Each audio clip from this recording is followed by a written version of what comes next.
is up, RotoGrinders? 3.5 hours of nonstop NFL DFS conversation starts right now. It is the People's Show. Myself, Dean Shavelson, joined by former $1 Million winner Bobby Gomes, TastefulTides, Tim Buell. 3.5 hours, man. We're doing it for just the three of us. The three of us for the next hour and a half until we yield. Jordan, Neil, Erik, they jump on here. Will and TJ. TJ spinning multiple plates. He's producing us today.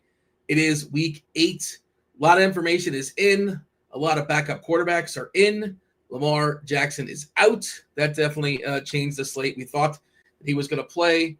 There's some speculation on some weird manipulation with that injury report, but yeah, he's not. A lot of presumption he was going to play. Vegas thought he was going to play. The line thought he was going to play. And no Lamar this week. Cross him off the list. 6 teams on bye. We got 6 teams on bye. So just 10 games. 7 early, 3 late. A lot of big totals. Not just a lot of big totals, a lot of expected blowouts, big totals and big spreads, and some weird quarterbacks playing quarterback this week. It feels to me wide open this week. I'm curious what you guys think. Bobby, welcome to week 8. General thoughts for week 8. We're waiting for Drake London and waiting for Tyler Algier as far as injuries.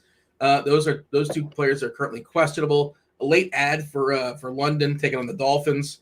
Pretty big favorites at home versus whatever is left of Miami.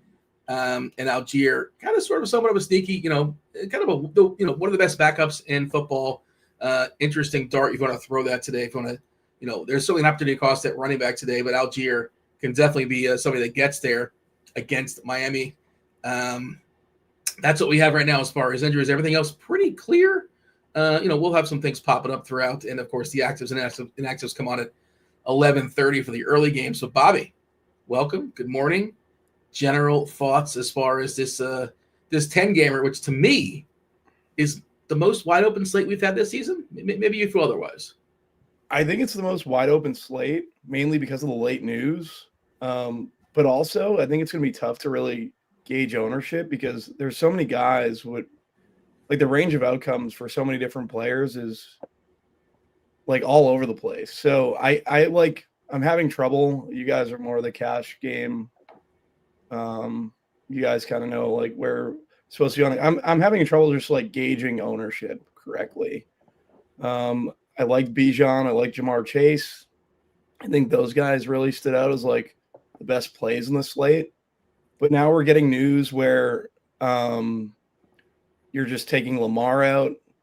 That means probably pay down a quarterback. You get into like a build that you can go down to Bo Nix. You can go. I think the guy that stands out to me from the quarterback position, and just because it's just so condensed now with no AJ Brown, is Jalen Hurts, right? Like you get Devontae Smith at 5'9". You have Dallas Goedert, who I think is a fantastic play.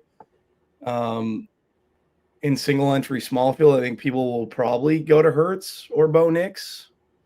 I think I'd probably lean Hurts because of how condensed it is. But, yeah, this is a difficult slate because for the first time all year, these guys are priced efficiently. Like you have Jonathan Taylor up at 9.5. You have Bijan at 8.8. Jamar's up at 8.1.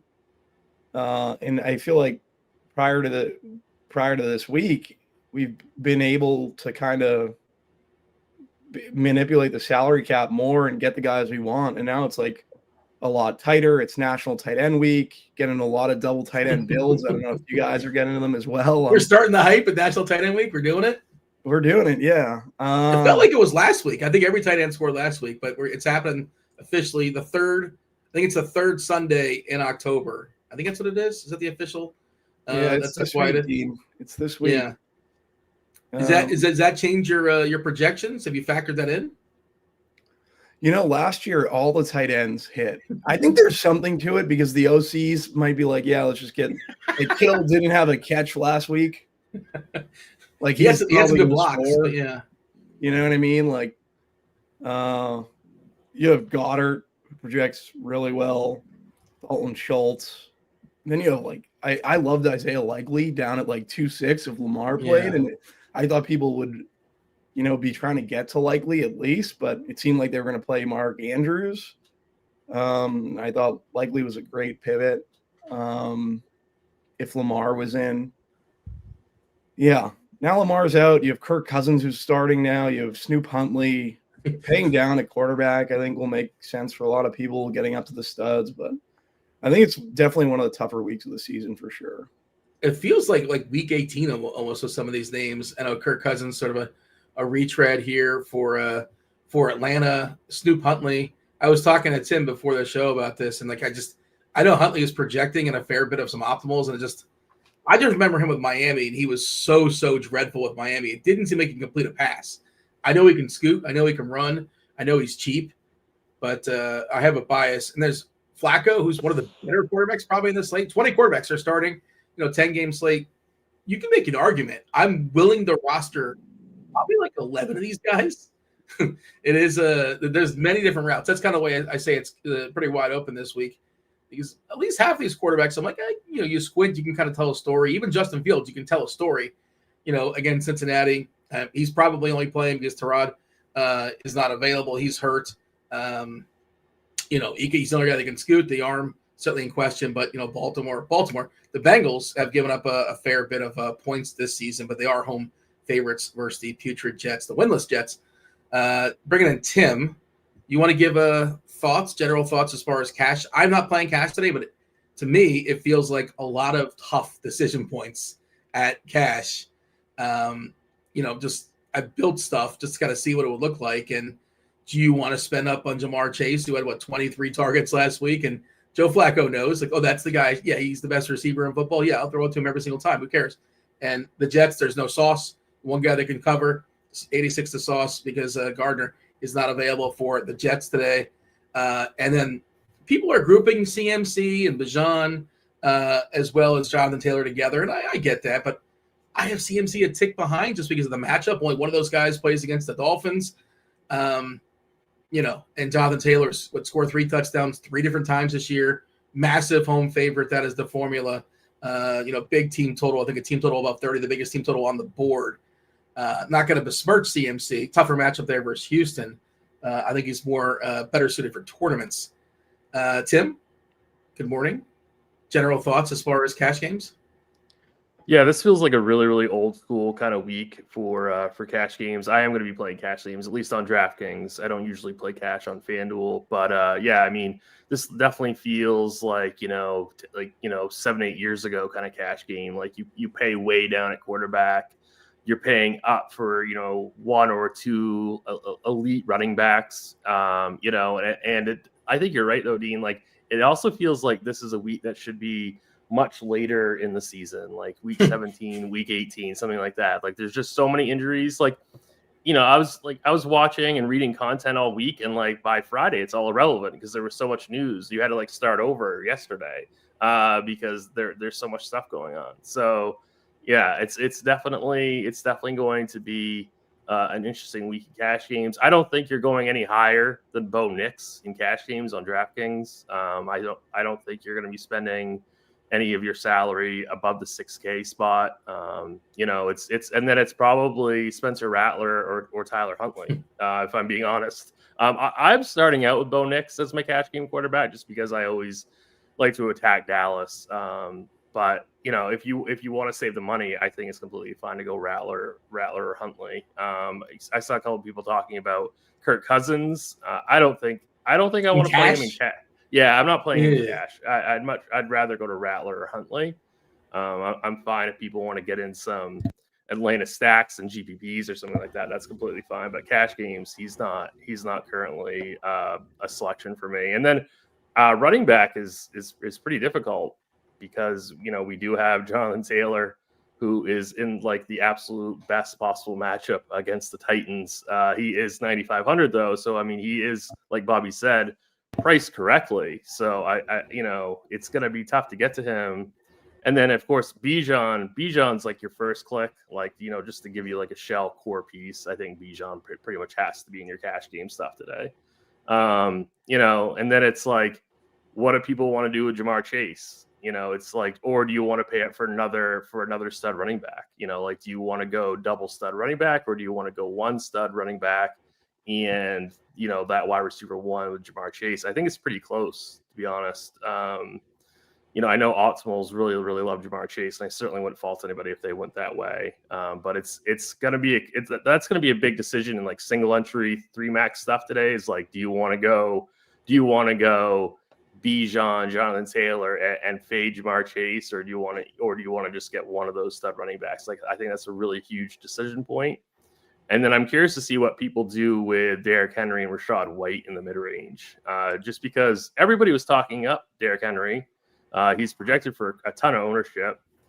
It's a pretty decent spot here, and he's only 6K. So, I mean, he's definitely got to be in consideration here. I think I would have to lean Henry over Rachaad White, but I think it's pretty close. So one of those two guys should probably be in your cash game lineup. And then the other thing that Bobby said, I'm getting to a ton of double tight end today. That's gonna be a pretty popular build today. I'm getting to a ton of him and a ton of double tight end in Optimals and in Sims. So I think that's going to be a really, really popular way to go about things today. And I think you can go that way in cash, but it kind of depends on what you want to do with Jamar Chase.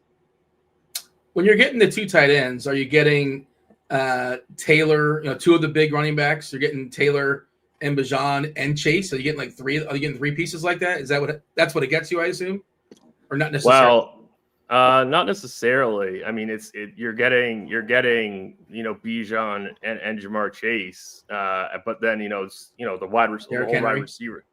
Yeah, Derrick Henry, and then of course the two balanced wide receivers there, Devonta Smith and Chris Olave. It's a wide receiver is kind of a weird position today because there is decent mid-range guys. There isn't a lot of really, really cheap wide receivers that I really love, that I feel are like safe, for cash games, other than maybe Jalen Noel, maybe, but I don't really love him. I wouldn't fault anybody if they wanted to play him. You like the price? I like the price. Maybe Marvin Mims too, but again, I don't really love it. So wide receiver today, I think is kind of the tricky part of this build, because again, if you go Jamar Chase, you can't get another elite running back. So it's kind of a tough part of the build here. I think it's wide receiver 3, because if you're playing cash games on DK, and correct me if I'm wrong, I think Olave and Devontae Smith are kind of sort of somewhat locks, Tim. Like if you're playing cash games on DK, Devontae Smith, no AJ Brown. Olave, the volume he's seeing is incredible, and his price just hasn't quite caught up. But the volume, good matchup here. It's expected to be a good environment against Tampa. And then it's like, of course, you want Chase the most, but salary is a thing. We live in the world with salary cap. So I think it's Smith and Olave, and then is your decision point with Jamar Chase, who you'll want. But it's like, what does it cost you? Is it fair to say if you're playing cash games, you're probably putting Olave and Devontae Smith 1-2 as far as your receivers on DK? Yeah, I mean, I absolutely think that's the right way to go about it today. There really isn't any other way to go as far as I'm concerned. You're really the only decision point in my eyes is Jamar Chase or another elite running back in your build. Yeah, and you're spending down mostly today at tight end, in part because there's not a lot of tight ends to spend up on.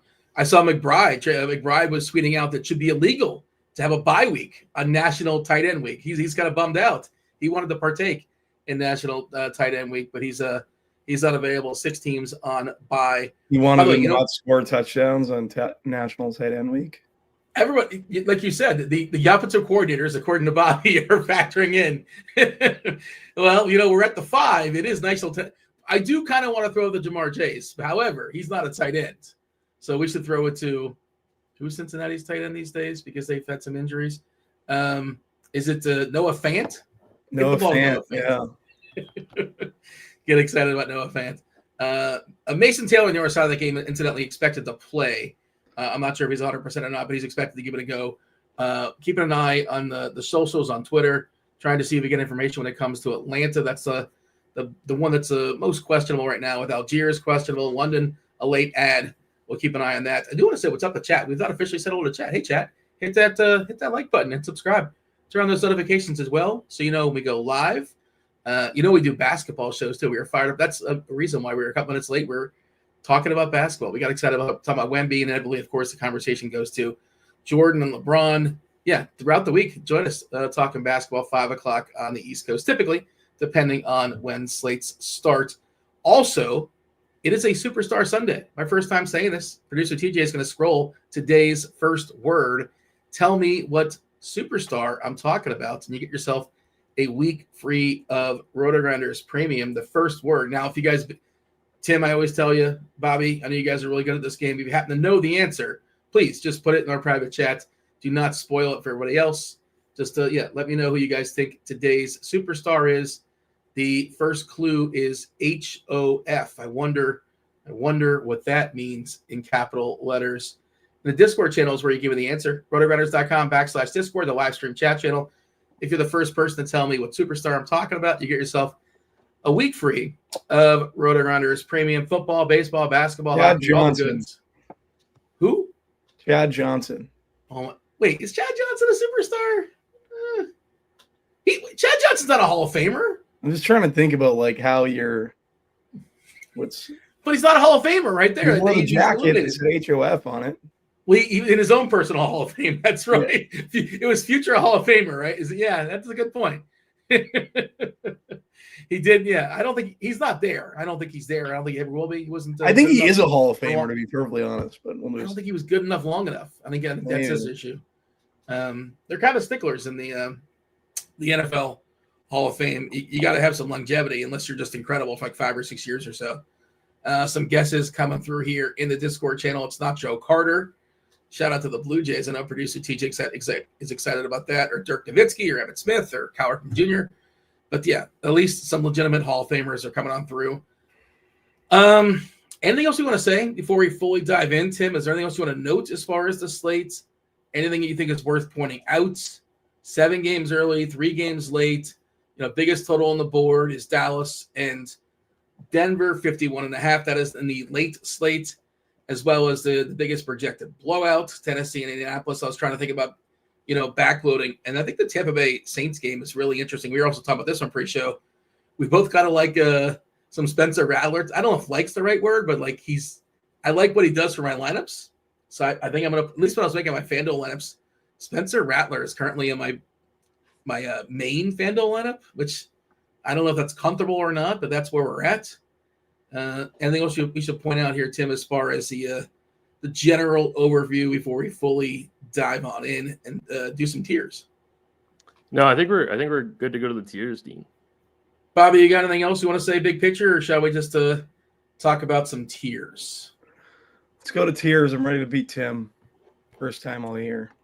Yeah, I think you haven't quite got there. Beer filled in last week, and I think Tim beat him. I don't recall. I might have stopped keeping score near the end. I don't recall, but it was a close matchup. He filled in valiantly for you, but yeah, Bobby, you've been studying all week. Of course, we're going to be throwing some teams and some tiers. I have not been studying all week, Dean. Well, Bobby, I'm trying to hype it up a little bit. You have not been. I don't need to study to beat Tim. Well, you are winless. I don't know if that's true, Bobby. I don't know if that's. I just know that I go in with understanding that the way I'm going to play, I'm likely going to lose, but I think I'm right losing. You like rope-a-doping? Is that what's happening? You're going to close strong, week 17. You're just going to catch them off guard. Is that what's going to happen? I just think the game doesn't suit me. Well, you can adjust your style. That's fair. That's fair. Because you think more like Tim. So you're not going to agree with me. I bring TJ in. TJ's an arbiter as well. So TJ, he can come in. And you can request TJ. You can request TJ. New rule. You can request TJ. You can usurp me once. The one time you can say, you know what? I don't even want Dean to rule on this one. I want to bring in TJ. So use that. Who wants to be a millionaire? I can call in a friend. For me and TJ friends, though, I don't know. Well, we can use the term friend loosely. You don't have to actually. Yeah. We could do a 50-50. We can use all the old millionaire rules for the people. But yeah, today's tier category, Bobby. I did touch on this with Tim as well early in the morning. Today's tier category, right around the corner, but 5 days away. It's Halloween. Bobby's a big Halloween guy for sure. Bobby, tell me, chat, tell me as well. Tell me what is the best and the worst Halloween candy. Well, what's the best and worst Halloween candy, Bobby? Those corns are definitely the worst. People give out corn? Candy corn? Oh, candy corn. Okay. I'm thinking like an ear of corn. Absolutely disgusting. The best Halloween candy? Probably something sour. Maybe the Big Sour Patch Kids. Okay. Big Sour is okay. What is chat? I take 20% from all my kids when they come home with their trick or treats. Dad gets 20%. They get taxed. Yeah, they get taxed. So I take the Sour Patch Kids. Do you answer the door? Like, do you stay home and answer the door for the people? How does this work? This might be the worst list of all time. Just saying. Well, what is? Tim helped. Tim helped. To be fair, it's not officially my list. You didn't They're do old, a good job. They're old. You guys they don't know the like new butchered stuff. this one. You know.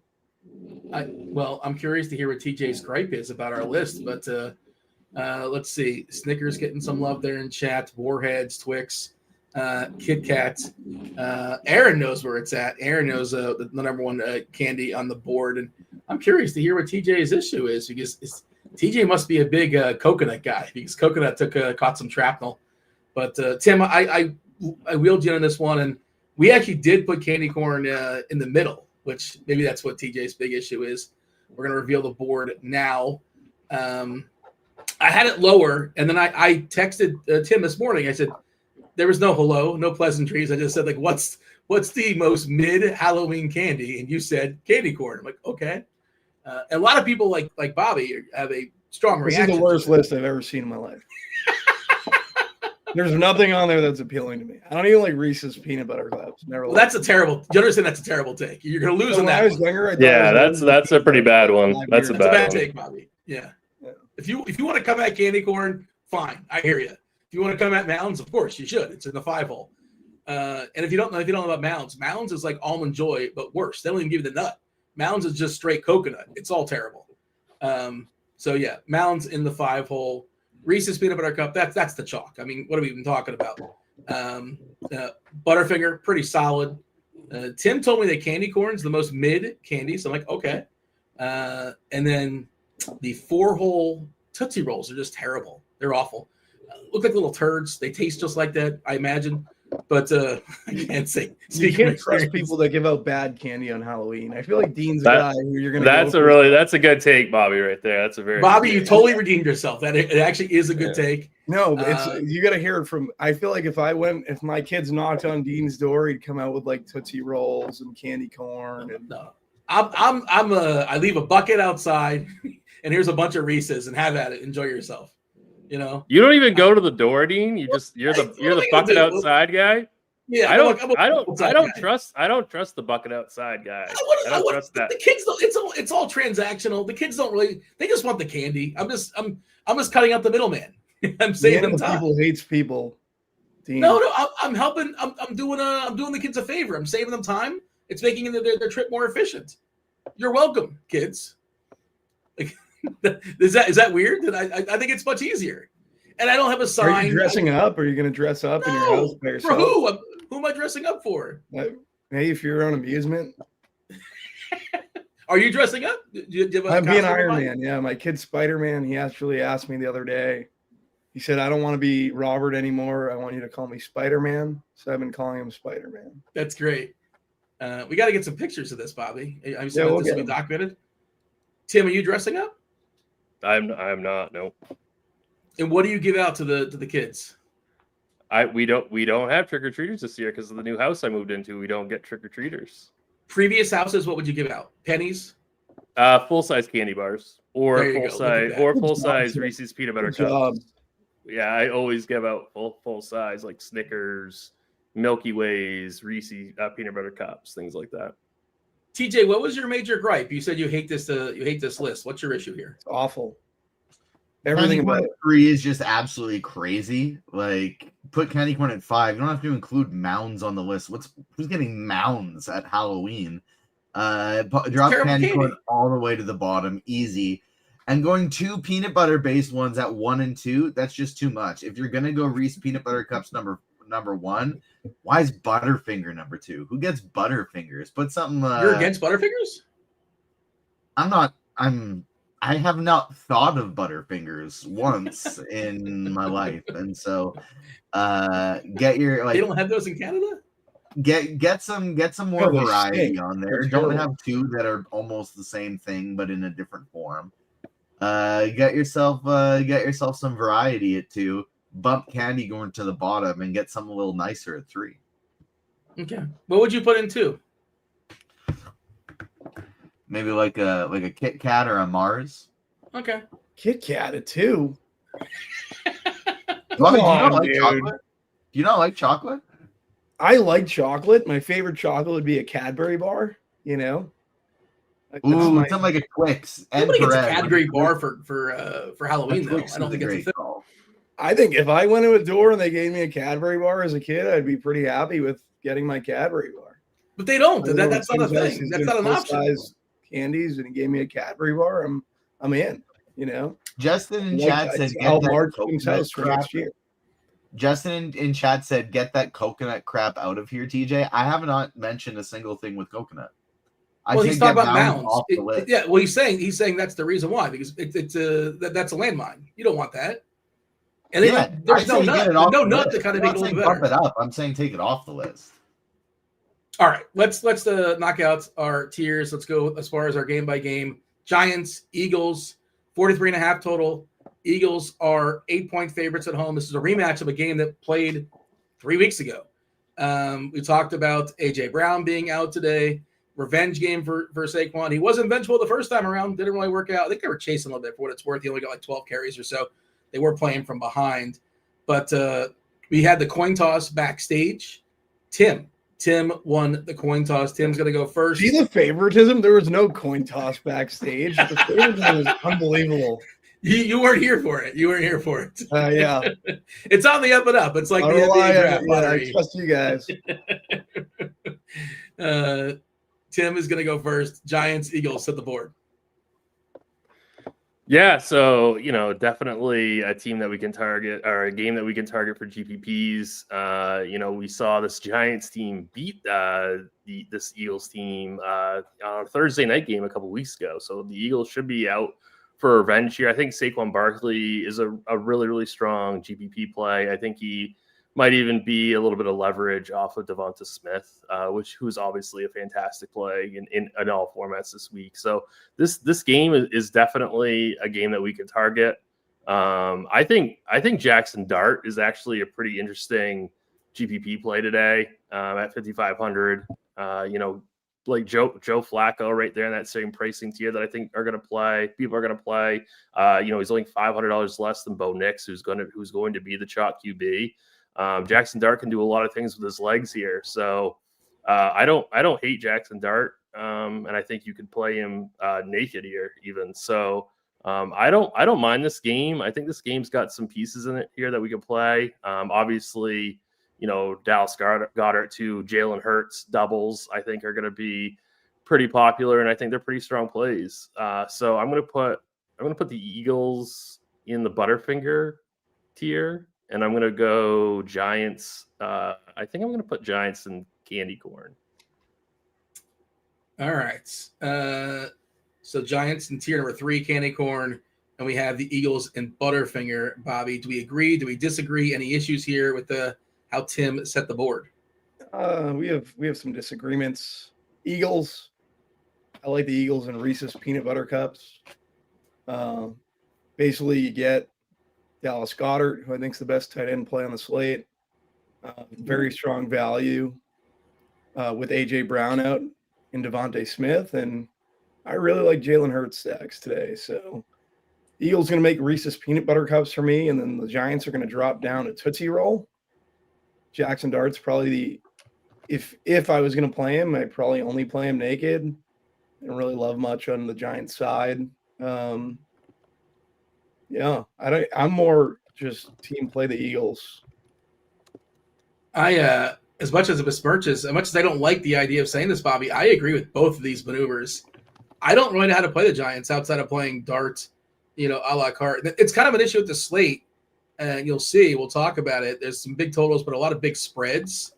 I don't really love the pairings with Dart per se. So Yeah, I wanted to move the Giants down for sure, and the Eagles were sort of in the fringe. But let's go ahead and put an early 2-0 score for Bobby. I agree with both of these. Coming out hot. Yeah, I mean, you learned how to play the game apparently. Happy learned how to putt. Bobby learned how to play the board here. We do want to give a second clue, by the way, for Superstar Sunday. The first clue was scrolling. No winners just yet. HOF. The second clue is dog. HOF is the first clue. That's Hall of Fame. The second clue for Superstar Sunday is dog. Tell me what superstar I'm talking about in the Discord channel, only the Discord channel, and you get yourself a week free of RotoGrinders Premium. Be the first one to do so. If you want, you certainly can get yourself scores and odds as well. Dealer's choice will juice you up either way. Get you all the bells, all the whistles, everything you think of, everything you see on screen, all the articles, all the sports, with the exception of NASCAR, but everything else that's in play. All right, Bobby, a 2-0 commanding lead. And to the point I was talking about before, some pretty big totals as far as individual teams. The Falcons almost a 26-team total. However, big boy favorites here against Miami. The putrid Dolphins are 7-point dogs in Atlanta. 44.5 is the total. We don't know about Tyler Algier. He's currently questionable on the injury list. And then also Drake London's questionable. I would imagine Darnell Mooney would get a boost if we see London go bye-bye, as well as Kyle Pitts. Of course, if Algier doesn't go, Bijan, I would imagine, gets a bigger piece of that pie and probably separates himself. I don't want to say separates himself, but, looks really, really good. He already looks great when it comes to elite running backs. And then Kirk Cousins. We're dusting off Kirk Cousins, seeing what we can do today against the Dolphins. Maybe he just has to hand the ball off against Miami. But, Bobby, it's your board. Dolphins, Falcons. Yeah, this is a tougher one for me. Bijan's my favorite play on the slate. I think he probably should be everyone's favorite play on the slate. And then it's more trying to figure out like what the situation is with London. If London is out, it would definitely bump Bijan more for me, because I don't think with Kirk Cousins under center, they're likely to throw more, so it probably pokes maybe a hole in Bijan being the best play on the slate a little bit, because they could go to London and they've been trying, or Pitts, they've been trying to get the passing game going. Then you have Mooney, who I think is very interesting as a pivot off a guy like Tez, as like your value receiver. I really like Atlanta. I'm going to put Atlanta in the Butterfinger category. And then the Dolphins, I'm going to put in candy corn, because I do think they're so condensed, and Achane and Waddle is just like run backs make a little bit of sense. Like if you're trying to like hit that game stack, that would be where I'd have both of those teams. I don't love the Kirk Cousins, like having to rely on Kirk Cousins. So that's why they didn't make Reese's peanut butter cups for me. But I do think Bijan is such a good play on the slate. Like it's tough to ignore. So Atlanta definitely going in Butterfinger. And then Mooney, if London fits, like I think he becomes a tremendous value. Kyle Pitts, you can actually consider in there too, even though I don't think Kirk Cousins really favored Pitts previously, right? Like it's National Tight End Week. There are a ton of tight ends. There's good ancillary pieces all over the place for Atlanta. So Atlanta and Butterfingers for me. And Dolphins, I think they're super condensed. You have to consider guys like Achane and Waddle as run backs. And I think they're relatively good plays. Do you have your pool figured out yet as far as quarterbacks, or you're still kind of figuring that out, Bobby? And if you do, are Tua and Kirk Cousins making it? Because I don't think they're making mine. You're playing more lineups than me, almost definitely.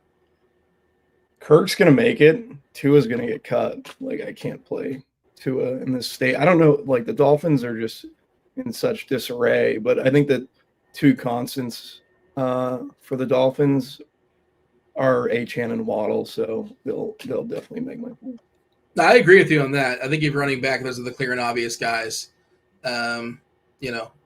Waller is on IR. He's no longer going to be a thing. Tanner Connor, I guess, is their tight end at this point. It should condense things even more. I guess if you want to get really ambitious, Malik Washington, not the greatest ADOT, but they will throw him the ball occasionally. Tim, your thoughts? Miami in candy corn. We have Atlanta in Butterfinger. I hate to surrender so quickly here, but I agree here with Bobby. So I will give him the points here. Yeah, the only players from Miami that you're going to be playing on the slate are Waddle or A-Chain. And I really, I think this Atlanta defense is pretty strong. So, it's really, I don't really love them, but I get it because we do want to get to some Falcons here. They aren't necessarily, I wouldn't necessarily force a bring back though. Like if you lean on them naturally, like I wouldn't exclude Waddle and A-Chain from your pool, but I wouldn't necessarily force them a bring back here. If you're looking at game stack here, I don't necessarily love that just because I think Atlanta pretty much dominates here. Yeah, I missed it. Yeah, former Denver Bronco Greg Dolch is I guess they're probably their top target tight end as far as Miami. But the point I was trying to make is that whatever's left of tight end is not what it was. It's certainly Waller was doing some things coming out of retirement, but now he's on the shelf for at least 4 weeks. Okay, Tim, next game, and there's no points up for grabs because you guys both agree. So we'll just kind of move along. The Jets and the Bengals, again, theme of the show, theme of the week, is, not a lot of tight games expected. Bengals, 6-point home favorites. How is that possible? Well, they're facing the Jets. And the Jets are terrible. Justin Fields, as much as they don't want him to play, he's got to play because Tyrod is hurt. His owner was talking about, the owner of the Jets was talking about, he just wants a quarterback that can throw a football and complete a pass. Well, maybe we get that this week. Maybe we don't. Obviously, with that as number one receiver. Mason Taylor, he's going to give it a go. He's expected to play. He might be dinged, but he's the projection is the estimation he's going to play today. One of the bigger, the best receiver on the board, salary is not a thing, of course, is Jamar Chase for the Bengals. Yeah. Tim, Jets, Bengals. We didn't mention Sauce Gardner also not available for the Jets. So life easier for Jamar Chase in that secondary.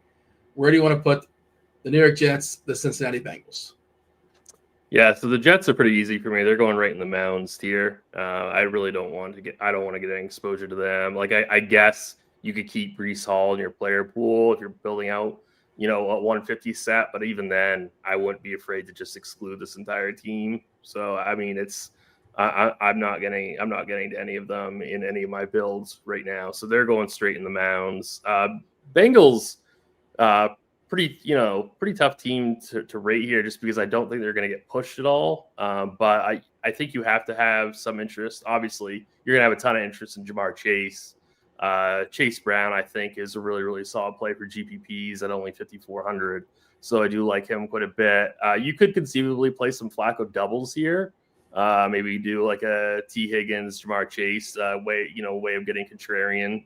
And maybe just play some Cincinnati doubles. So I think Cincinnati is in a good enough spot here against a really, really horrible defense. So I think Cincinnati belongs in the Butterfinger tier.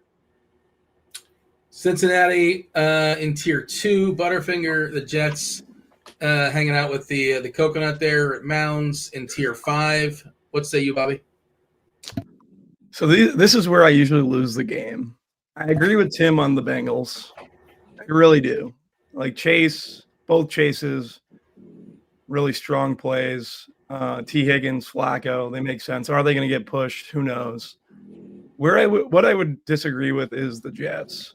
Like, can they get any worse? This Cincy defense hasn't been great.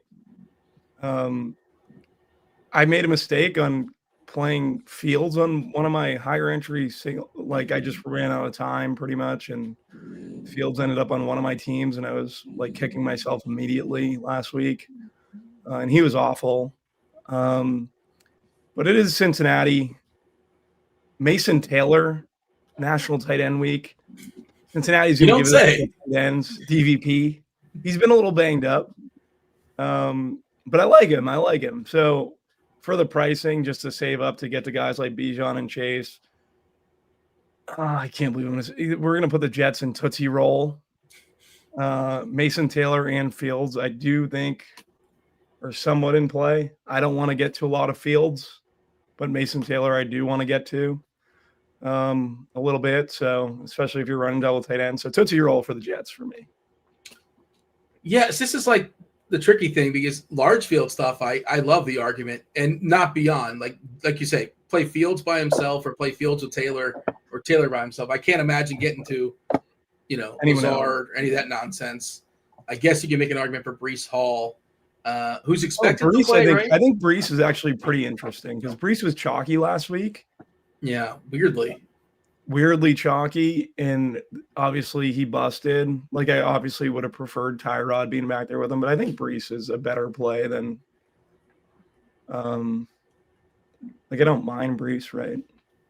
I'm going to bring in TJ in this one because I'm a little conflicted as far as the Jets. Looks like TJ's made his decision. If he's maybe Bobby convinced him. TJ, you agree? You think the Jets should be in such a role? I've just been moving them up or down as people talk about them, but I am going point Bobby. I agree. I like Mason Taylor today, and Justin Fields is so cheap that if you're playing multiple lineups, I do think it's viable to go there. And it's not the question of like, is Justin Fields a good quarterback? And that's what people want to, he's just Justin Fields. He stinks. Well, we're playing a different game, and he's good at fantasy on the right day. And maybe, and you certainly want him when other people aren't going to be playing him. Everybody's afraid to play him. He could theoretically run for 100 yards and run the box, for two touchdowns, and he doesn't necessarily need to throw the ball. Now, it could be worse. Things can get worse. But if you lose, you might as well lose. There's no prize for being in the middle, right? So I think Fields is interesting. He's somebody I'm willing to play. I'm probably not going to, but I 100% see that argument. Let's check out the Discord channel. Anybody get today's winner just yet? Hall of Fame and Dog. And it's not Ozzie Newsome or Champ Bailey.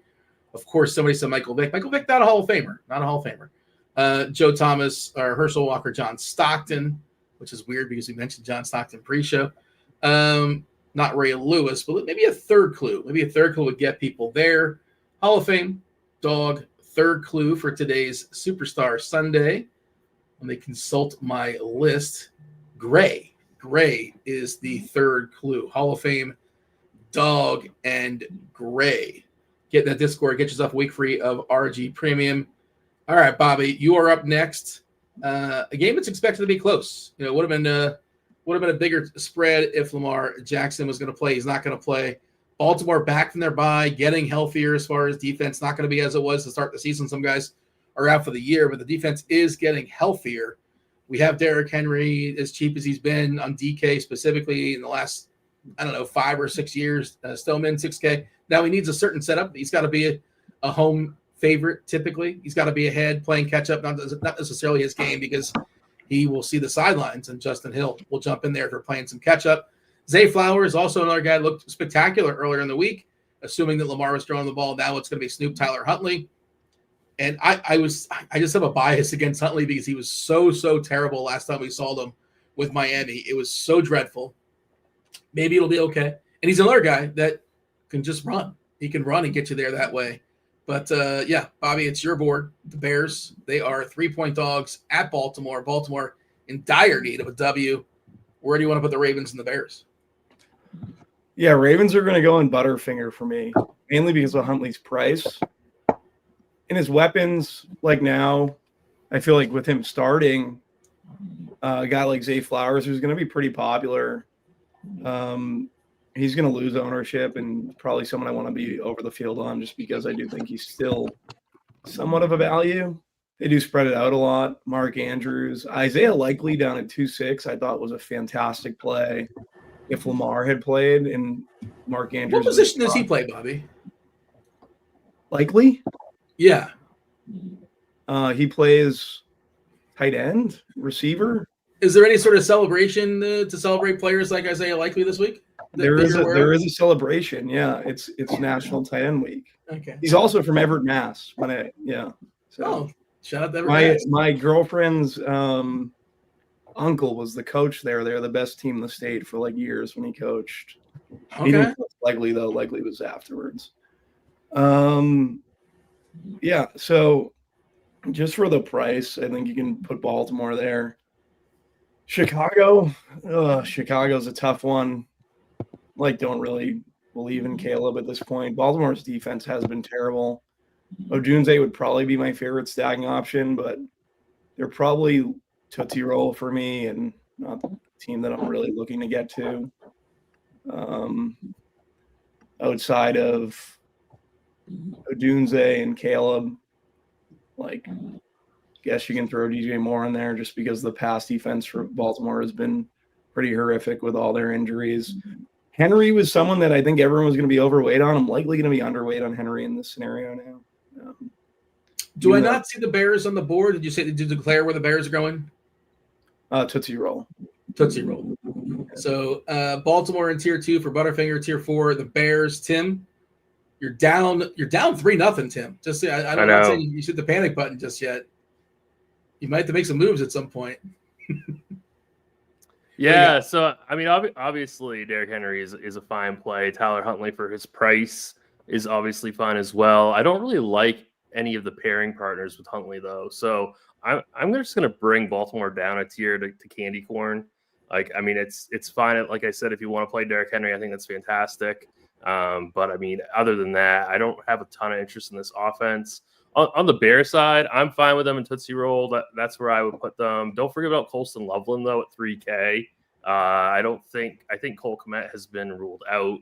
So I think this is a pretty decent spot here, and I don't think he's going to be that chalky on a day where you're going to see some pretty, significant ownership on other 3K-ish tight ends. I think Colston Loveland is a pretty decent GPP pivot.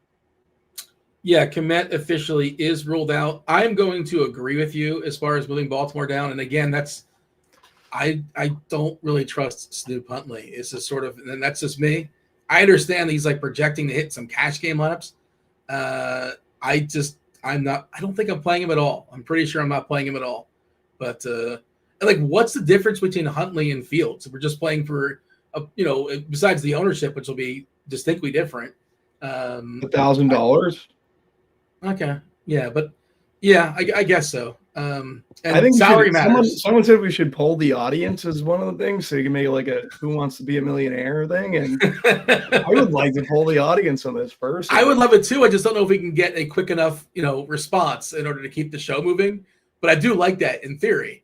I just don't know how to do that because we would probably just get the poll, added up for Baltimore and the Jets coming in right now. So I'll be constantly behind, but I do think it's a fun idea. Also, I don't think TJ Still, I could be wrong. I think TJ Still no longer does not have poll privileges. I don't know if Steve has handed them down just yet, if he's entrusted to run a poll, or at this point, TJ Still, for whatever reason, does not exactly have all the keys to unlock the polls just yet. Do we have the poll privileges, TJ, or not just yet? I don't know. I've had them for months. I've been using them. We've talked about it on the show.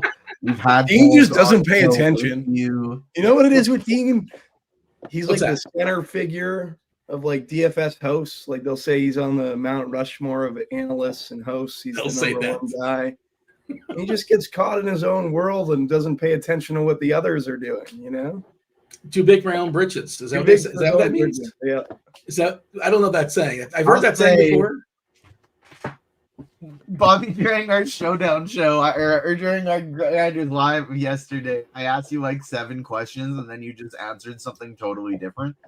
And so that may be a projection. But what I will say about Dean listens, but has a horrible memory.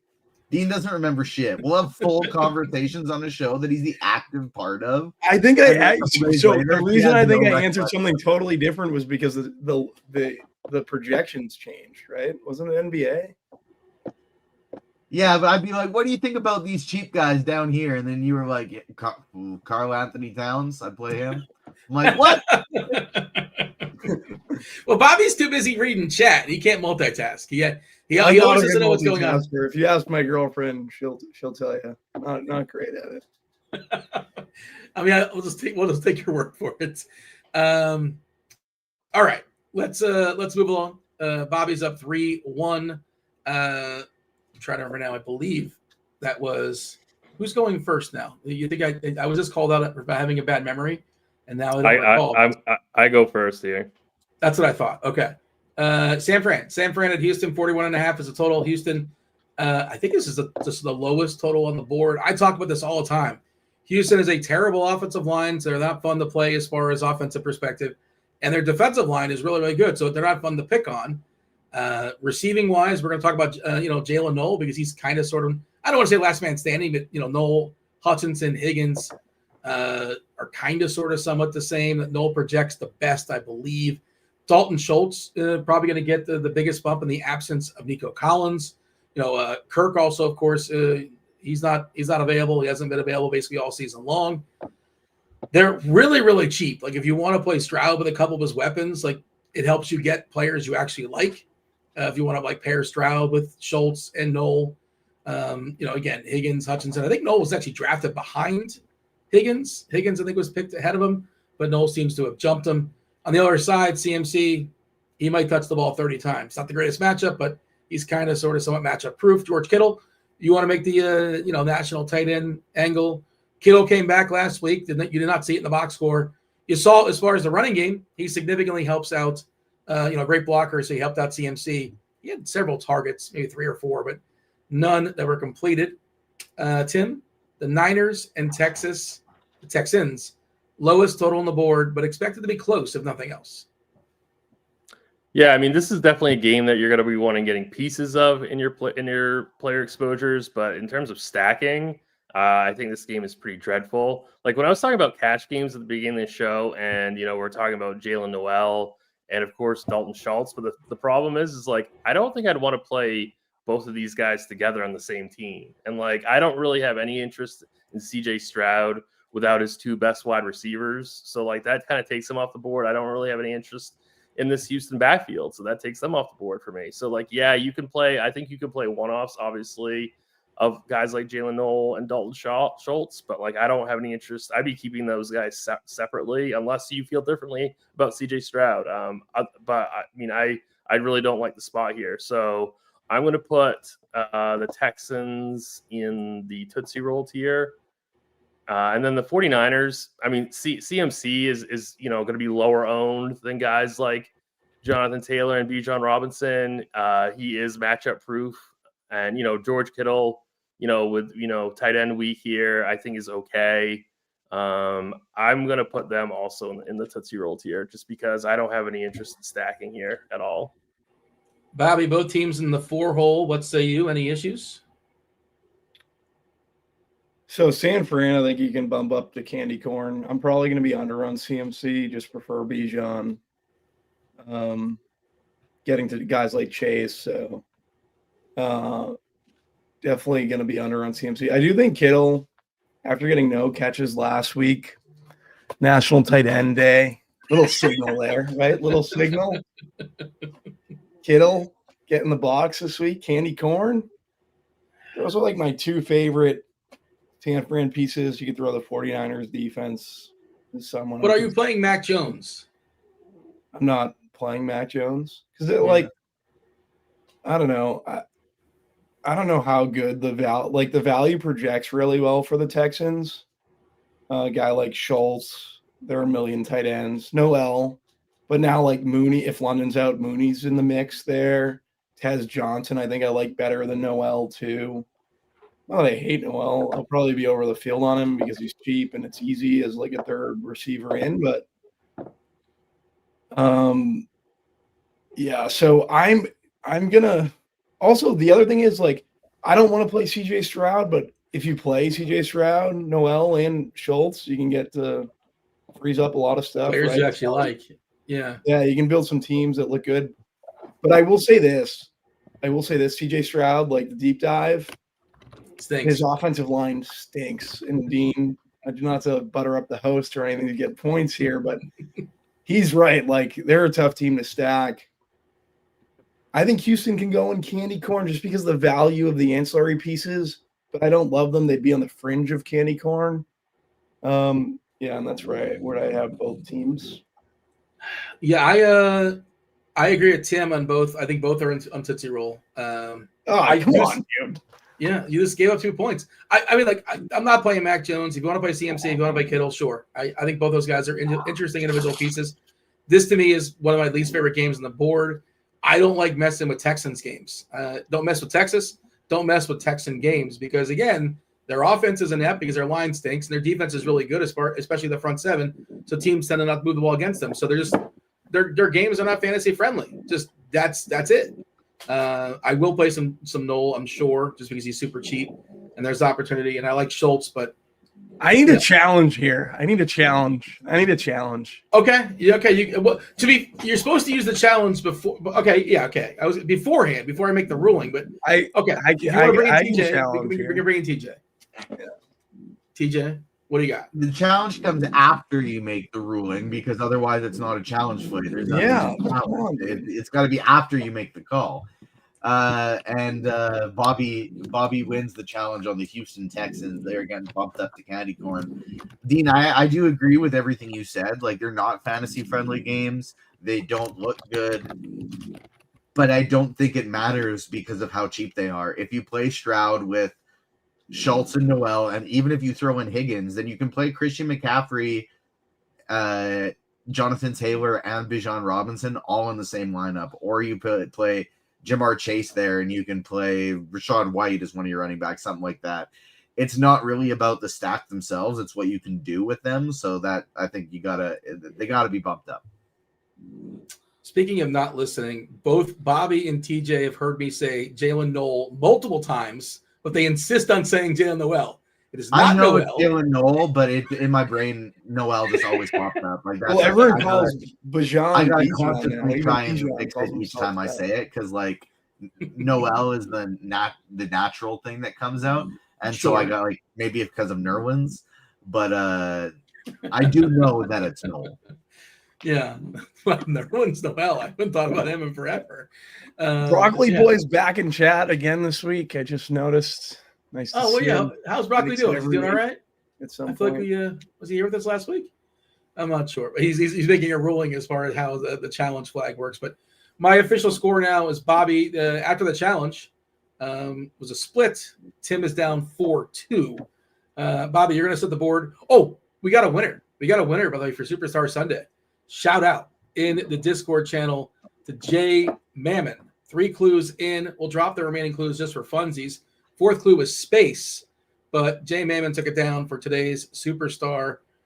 We'll play it out just for fun. The 4th clue is space, and let's move along. Bobby, the board is yours. It's the Browns and your Patriots. Again, another big spread.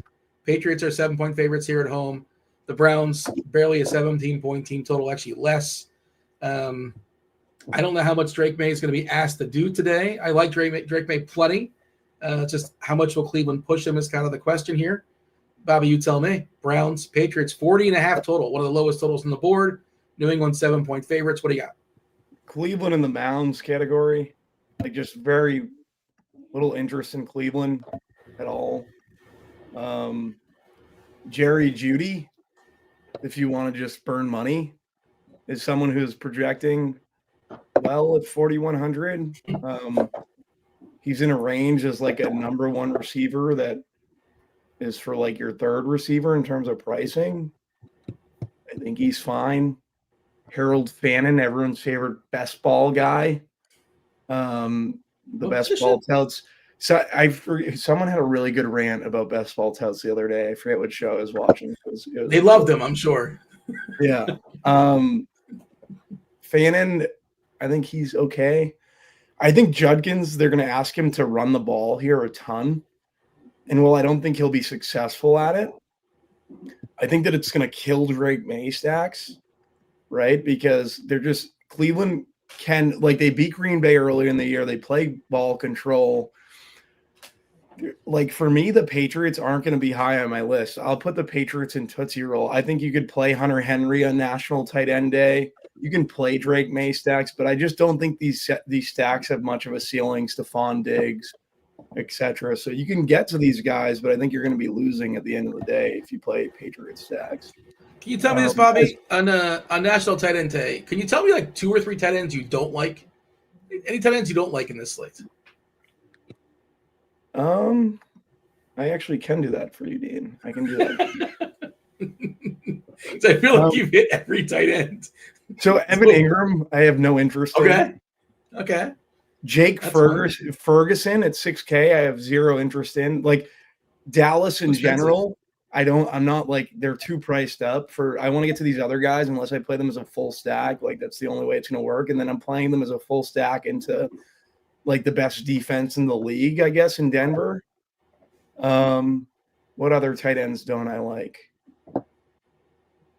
Yeah, that's pretty much it. Ingram and Ferguson. Daniel Bellinger, I have no interest in. Okay, fair enough. Double tight end is going to win the slate today. So. Is it? I hope it's not. I'm averse to double tight. I could see it, but I'm probably not going to do it. Okay, Tim, we have Cleveland hanging out in Mounds. Mounds, if you're not aware, like Almond Joy, but worse. And then New England in tier 4 in Tootsie Roll. Do we agree with Bobby? I'm going to put the Patriots in the Mounds tier. I'm fine with Cleveland in the Mounds tier, but I'm going to go Patriots at the bottom also.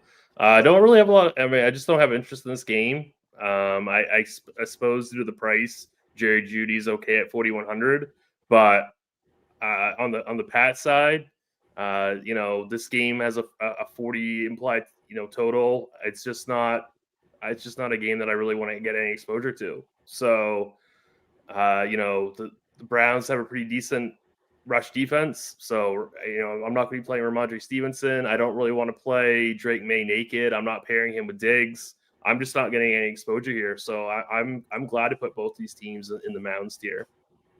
I agree with Tim. I may play a little Stevenson if I'm need to save some salary at running back. I don't necessarily love the spot, but he should get a lot of volume. And I like May plenty, but probably not this week. I actually agree with Tim too. You disagree with yourself from 3 minutes ago. Myself. You have to be retrospective, Dean. I have to basically think about my takes. Yeah. And listen to other people's takes and weigh them. And I know Tim's a pretty sharp guy. So yeah, Tim deserves a point. 4-3 Bobby, and I think Tim's dog approves as well. I believe that's Tim's dog. It's not 4-3 though, because I had the Browns and Mounds too, right? Yeah, I got you. You're still up 4-3. Okay. You're still up 4-3. Don't cheat me now. Speaking of quarterbacks that I'm afraid to not play, this is the one that I'm probably not going to get to, and it could hurt me. It could burn me. We'll see. Like everybody's spending that on quarterback today. Buffalo and Carolina, who may have a good defense. 47.5 is the total. Buffalo, I believe they're coming off the bye as well. 7-point favorites in Carolina. Tim, the board is yours. I'm afraid I'm not going to have much Josh Allen. It's just hard to get to. And typically I want to play Josh Allen in those games where he has to do everything. And I don't know if he has to do everything. I don't know how much he's going to get pushed against Carolina. But we'll see. I like him in the kind of the shootout type games. But Andy Dalton, by the way, quarterbacking for the Panthers, if you're not aware, which may be an upgrade. I'm not certain. It may not. Young, unavailable. But Tim, the Bills and the Panthers, where do you want to place them on the board?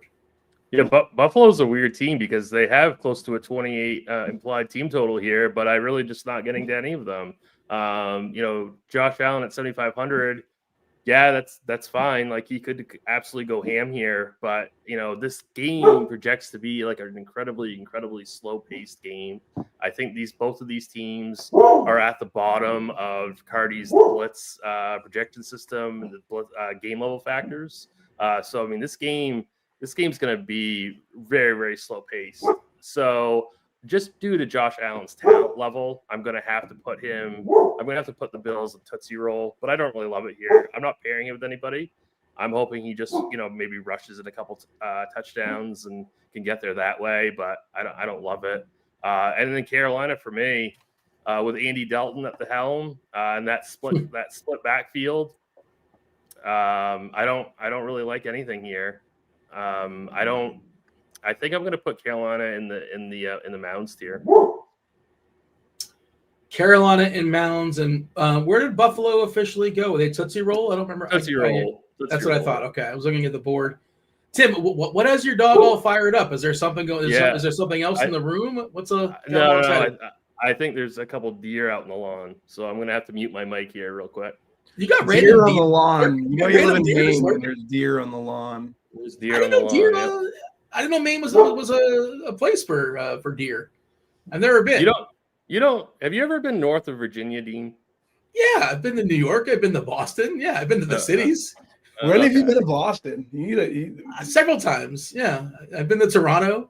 I've been international. Yeah, I've never been to Maine. Nobody goes to Maine. It's too far up there. And what are you gonna say out of Stephen King? Well, there's What do I have to see in Maine? Dean, I know you like Tucker. You're a big Tucker guy. That's what I'm gonna do. I would go to Maine just to visit Tim, get a couple rounds of golf in, hang out. He never invited me. I don't want to invite myself. I'm not that kind of guy. A little bit of this thing we call fun. I'm not the kind of guy to just invite myself over. I don't. Bobby goes to Maine and doesn't even message me. That isn't true. I message you don't answer. No, it's not true. Last year I messaged you and you didn't answer me. You're like, oh, you're in inland. Like, all right. Bobby's like, oh, you're 3 minutes out of the way. I wish I could make it work, but we got a tight schedule. That was me and Dean. That was me last year when I was in Florida for 3 months. I didn't see Dean once. This is true. Yeah. Would not. It was beyond my control. My kid wanted to meet Dean. He was like so excited. I was like, "Hey, you might get to see Dean in Florida." You didn't say it that way. You didn't say, yeah. It was just gonna mean the kid. Like you would have dropped him off. Yeah, you could babysit. That was the hope. I didn't want to babysit. Here's a bowl of Reese's Pieces. Enjoy yourself. I was trying to get you to the Panthers game. Oh, that'd have been fun. Bobby, we have Carolina in Mounds, Buffalo, and Tootsie Roll. What say you? I'm playing defense. Tim's correct. I will say I like James Cook a little bit at 6,700 in large field stuff. No one's going to play him, and he's a little easy to get over on. So, yeah, Cook. That is the last of the 1 o'clock games. 7 games down, 3 games to go. Bobby, up 4-3 if you're keeping score at home. Tampa Bay at New Orleans. But Tim, you still have your challenge flag, just so you know. Use that challenge wisely. When did we implement a challenge rule? I think last week. You have a terrible memory, Tim. All right. I think we talked about it with beer, if I'm not mistaken. And we like to add rules as we go along to the it's a tight ship we run here when it comes to the scoring. Tampa Bay and the Saints 46.5 is the total. Tampa is tough game last week for Baker Mayfield. This seems like a good bounce back spot in the Dome in New Orleans. They're 5-point favorites here, 4.5, 4 and a hook. Spencer Rattler is like somebody that's landing at least in my FanDuel lineups, on DK probably as well. I love the pairings. I like the pace in this game. I like the run backs. This might be my favorite game on the board, not to lead the witness or anything, but it just might be. Bobby, where do you want to put the Bucks and the Saints? Where do they land on the board for you? Yeah, so the Bucks, Emeka Egbuka is probably outside of like Bijan and Chase, which are obvious plays. I think he's going to come in pretty low owned. And I think even in cash games, if you came down from Chase as your stud wide receiver, you could play Egbuka at 7K. I know Ibuka's been, your reports, he's a little banged up. Yeah. Did see 12 targets last week. He wasn't efficient with them at all. I think he had 4 catches on that Island game. I really like both Egbuka and Rachaad White on the slate, so I'm going to put Tampa Bay in Butterfinger. I guess you can make the case to, if you're going to play those two guys, getting to Baker is fine. And then I do think the run backs are pretty viable. Chris Olave, he got 26 points in the first half, and then I needed 2 yards in the second half for the bonus last week, and he couldn't get the 2 yards, and they were trailing, so that really irritated me. But 5,800 for Olave, I think that's a really strong price tag. I think Shaheed is someone with a team that's going to blitz like the Bucks. He could get deep on this team, so I like Rashid Shaheed in tournaments down at 4,700 a little bit. I don't know if I like Jawan Johnson because what's his name there too? Taysom. Yeah, but he hasn't played, I think, more than 12 snaps in a game yet though. So I don't think I don't think that really has to factor in a decision. You don't have to like Johnson, but I don't think Taysom Hill's the issue. Yeah, I don't Austin Moreau's lurking as well for what it's worth. But yeah, it seems like Jawan has separated himself. The thing with Taysom, he can siphon something at the goal line, which could be really, really tilting if you have Rattler stuff. Yeah. They did lose their center, which I think matters as well. One of the best centers in football, I'm told. I'm with you guys on Rattler. I just think you guys are going to probably put Rattler higher. I'd probably just put him in at the bottom of candy. I'm going to put the Saints in candy corn. Saints, yeah. Yeah. Saints and candy corn. Tampa, we got him a Butterfinger. Tim, What do you got? Yeah, I'm fine with Tampa Bay and Butterfinger. I am going to put the Saints one higher, just because I really like what Rattler gives you here in terms of salary flexibility. He's just so cheap on both sites. I think it's a really good spot. Shahid's a really good GPP call. Obviously, Lave's the more optimal play, but Shahid is a really strong GPP play. Don't forget about Bobby. How much Baker are you getting to? I'm getting right around the field currently on Baker. Yeah. I think Baker's fine.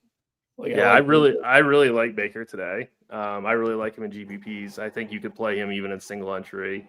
Don't forget about Tez Johnson too at 4,200. I think he's a really strong salary relief play for large field tournaments. I think this game, we just talked about the slowest pace game. This is going to be the fastest pace game. I really like it. The only reason that I don't have this game, both these teams in the very, very top tier, is that I think it's going to get steamed. I think it's going to be pretty chalky. So that's why I didn't put them in Butterfingers. Yeah, I mean that makes sense. I mean that it makes sense, but I'm going to keep them both. I'm going to keep them both in Butterfinger, but I think that both of these teams have a huge shootout potential here. Yeah, not surprisingly, Tim knows how to play the game, and I think he also agrees. I do agree with Tim. I like both teams in the Butterfinger tier, so we're tied up at 2 games. Enjoy your Rattler stacks today, guys. Enjoy your Rattler stacks. Well, I mean, it's not what Rattler necessarily does. Like, of course it matters what he does, but it's like, what does he help you get? And he helps me get some of the really, some of the prize pieces on this slate. Similar to what we were talking about with Stroud earlier in the game, earlier in the show. And I just like Rattler and the game environment more than I like Houston. Stroud and his pieces. I know San Fran's lost some defensive pieces, and the Schultz thing, like Fred Warner.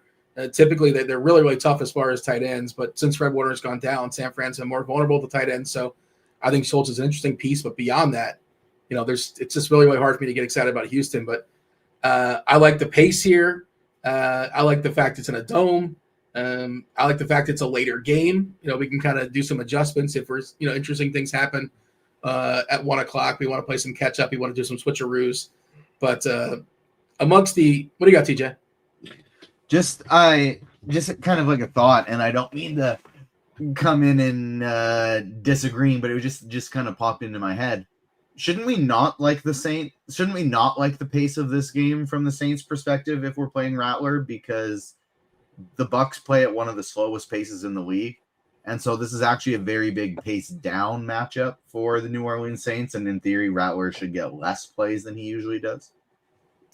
So the Blitz game level factors says that New Orleans plays very fast. And Tampa this is the first time neutral. all season New Orleans hasn't played the fastest projected game on the slate in the Blitz because of how slow the Bucks play. Well, you got to hit refresh because they're still the fastest. 134.3 game plays projected. Denver and Dallas 134.1. So it's basically the same. But New Orleans, Tampa is slightly in the lead.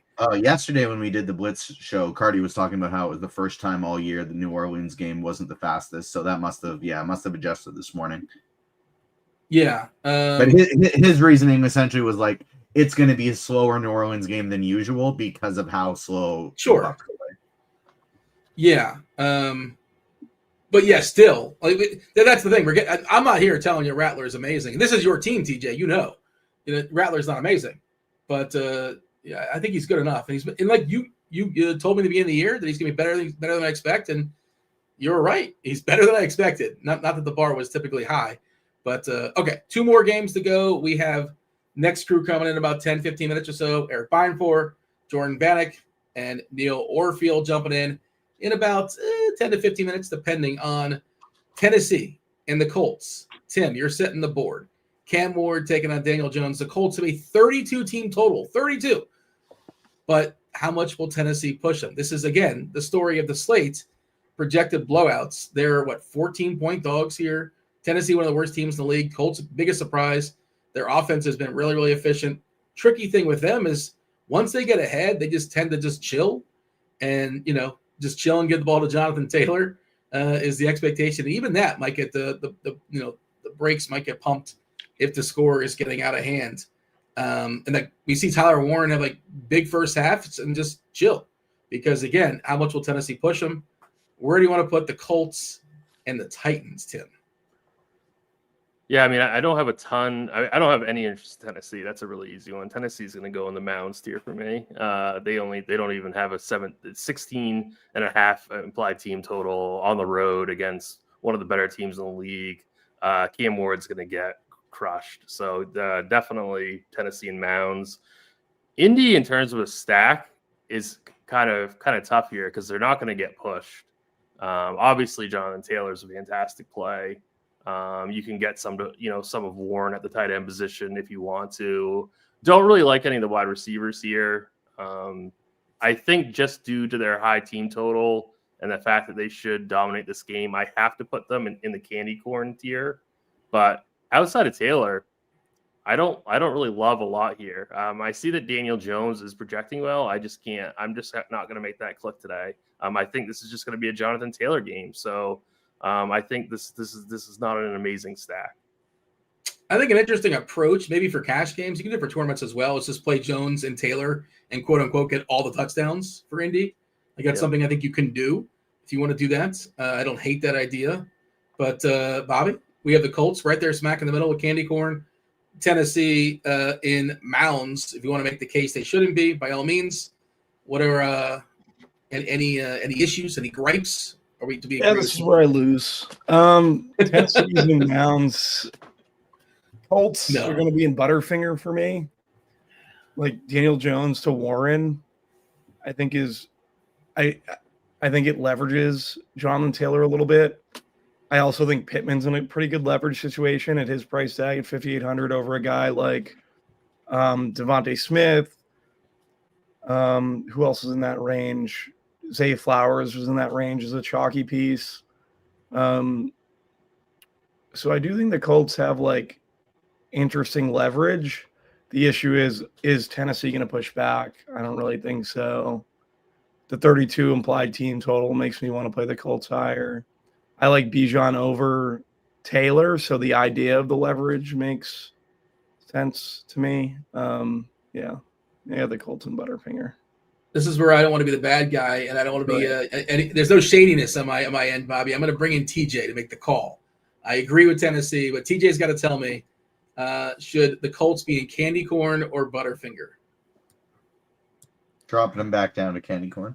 There it is. We know where TJ's got his money. Yeah, we gotta keep. That's the first time I've gone with Tim this time. That's been, that's fair. I'm just going with what I feel.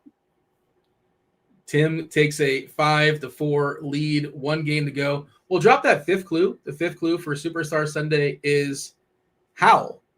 HOF, dog, gray, space, and Howl. We'll give you the answer momentarily. Shout out to Jay Mammon, who took it down in 3 earlier in the Discord channel. But the last game, Bobby, it's the Cowboys, the Broncos. Every time the Cowboys play, that's what's fantasy appealing. I was saying that I'm kind of bummed. I don't miss the kickers on FanDuel.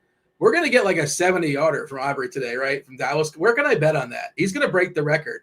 65-yarder, I think, all-time. Jason Tucker, I think he's going to beat that. If given the opportunity, like they'll give him a field goal from like the 50-yard line. Nobody really gets excited about field goals, but I think that could be kind of fun with his leg and Mile High. I think we're going to get a monster field goal out of the Cowboys today. But yeah, 51.5 is the total. Denver is a 3.5-point favorite here, Bobby. Broncos, Cowboys, what do you got? I have no interest in Dallas at these price tags, especially as a stack. So they're going in Mounds for me. Like plays are good individually, but nothing I want to correlate. I guess Bo Nix and the Denver Broncos will probably make it to Butterfinger. I don't really love the ancillary pieces.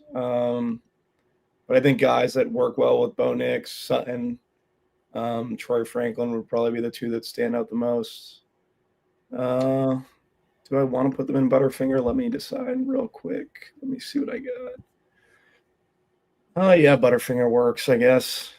Could you speak on Dallas in Mounds? That's just an ownership thing? You're just taking a big stance? It's a pricing thing. They're so expensive. Like Dak. Like you're right. They're 7,800. Dallas is $6K. like I want to stack Dak. I usually want to double Dak. It just becomes a very difficult way to build, especially if you want to play guys like Bijan and Chase. So I have no Dallas. Really, I have some CeeDee Lamb, some Ferguson, but they're more one-offs, and I'm likely going to be under the field. So I didn't mention the revenge for Javonte Williams. I don't know if you guys saw the quote. Javonte Williams taking on his old team. They made a mistake letting me go. They'll feel my weight on Sunday. They'll feel my girth. I'm ready to pound them. Wow. That is, I don't know how you factor that into projections, feeling girth. I don't know. What does that change as far as the projections? A fair bit, I would imagine. Takes crew was very excited for you to see that quote, Dean. They saw the girth and they were excited for that to make it your way. I'm just telling you. I'm just reading the quote. Javonte Williams is Denver's going to feel his girth and he's going to pound him. Is what I'm seeing here, according to the Google. I didn't want to misquote, but I don't know if that changes things for you at all, Tim. Dallas, and I do think it's interesting because salary is a tricky thing in this slate. It's hard to come by. We're a bit of a squeeze. We want to spend up for two of the elite running backs. We want to spend up for a very, very clear and obvious best receiver. And, Lamb is just tough to get to. Dak, again, doesn't mean you can't play him, but he's just one of the pricier quarterbacks. Doesn't really move, right? You got to get 303. Certainly you can. Dallas is involved in these shootouts. So, sure. We have Dallas and Mounds, Tim, and Denver and Butterfinger. Any adjustments? I'm definitely putting Denver in the top tier, in the Reese's tier. I think it's really hard to say that Bo Nix is not like a top tier quarterback. I absolutely love Cortland Sutton today. Like Cortland Sutton, I don't think is going to be that chalky either. I think we currently have him around 13%, so I think he's got a pretty good stacking partner. You can obviously go to like a value piece like Marvin Mims. We know that we always want to attack Dallas' defense. Dallas is playing on the road here. And I also really like J.K. Dobbins and GPPs. So there are different ways of attacking this Dallas defense. So Denver is definitely going to be a top tier team for me. Dallas, I think Bobby makes some really good points. I do like CeeDee Lamb today. Javonte Williams, I think, is fine. A pretty good play at under 10% projected ownership right now.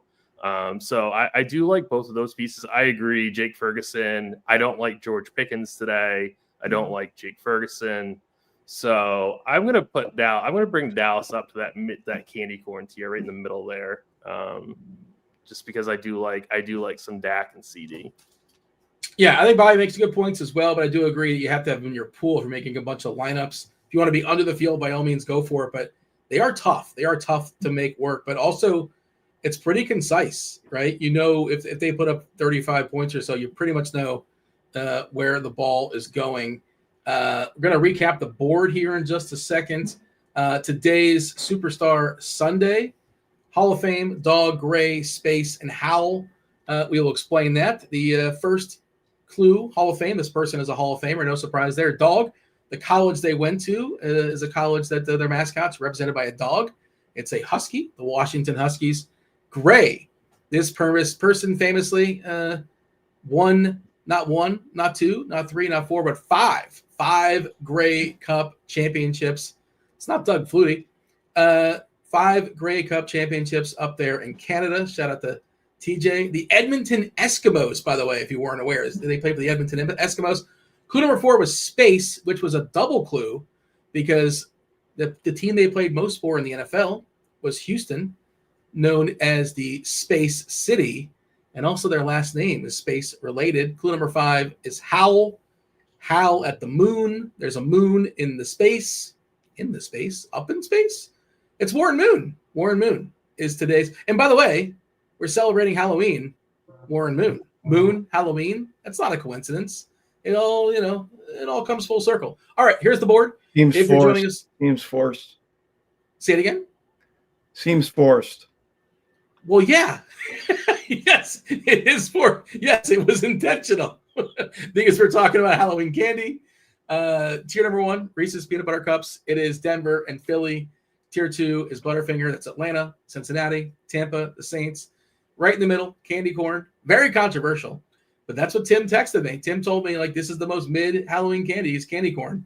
Miami. This is the most Miami mid list of all time. How did Miami get? Did I just lose with stacks again? Wow, man. Did Miami sneak into the 3-hole and I just missed it? I'm not sure. But Miami, Baltimore, Houston, Indy, Dallas, Tootsie Roll, only tier 4 somehow. It should be tier 5. The Giants, the Jets, the Bears, San Fran, Buffalo. At the bottom, you got Mounds. Mounds like Almond Joy, but worse because they don't give you the nut. It is Cleveland, New England, Carolina, and Tennessee. Very shortly, we have the next group assembling. Bobby, give me your favorite stack. Your favorite stack on this slate. What do you got for me? Favorite stack? You ready for that? My favorite stack would be the Eagles, Jalen Hurts. Will you play like how much will you expand? Will you play Hurts, Barkley, and Goddard in the same lineup, or no? You wouldn't play all 4 together. You can do that. You can play doubles Hurts with RB, kind of an onslaught deal. I think you do it. Yeah, I don't know. I don't think I'm going to do it much, but yeah.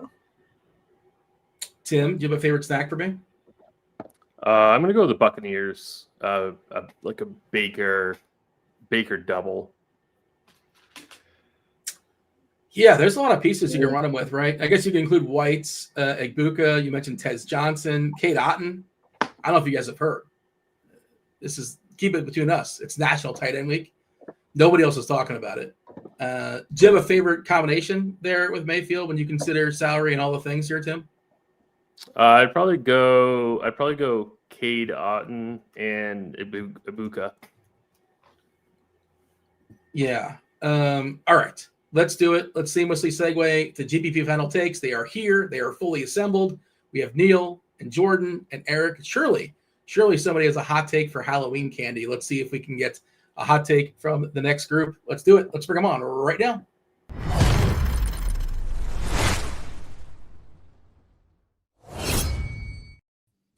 I don't know if you guys saw our board or not. The people were not pleased. Bobby was not pleased. Myself and Tim kind of made that board for the show. Halloween is lurking. Erik, Neil, Jordan, any hot takes? Halloween candy, worst Halloween candy? It's always got a hot take for me. All I'll say is candy corn is actually pretty good if you mix it in with peanuts. If you're not allergic to peanuts, mix in some peanuts with your candy corn. It tastes like some other classic candy, and I forget which one, but it's good. It's pretty good. Like a cashew? Any specific kind of peanut? A peanut, not a cashew. Peanuts is the base, though. No, like you ever see like the product they say less than 50% peanuts? They know you don't want it. They're average. No, they never say like less than unless they know they're just. It's like the styrofoam in packing. They know you don't want the peanuts. Neil, it's a payday bar, Neil. Payday bar, okay, yeah, and it's it's not bad. Payday bars are fantastic. Oh, okay. Check it out. Fair enough. All right. Beimfohr, you got anything?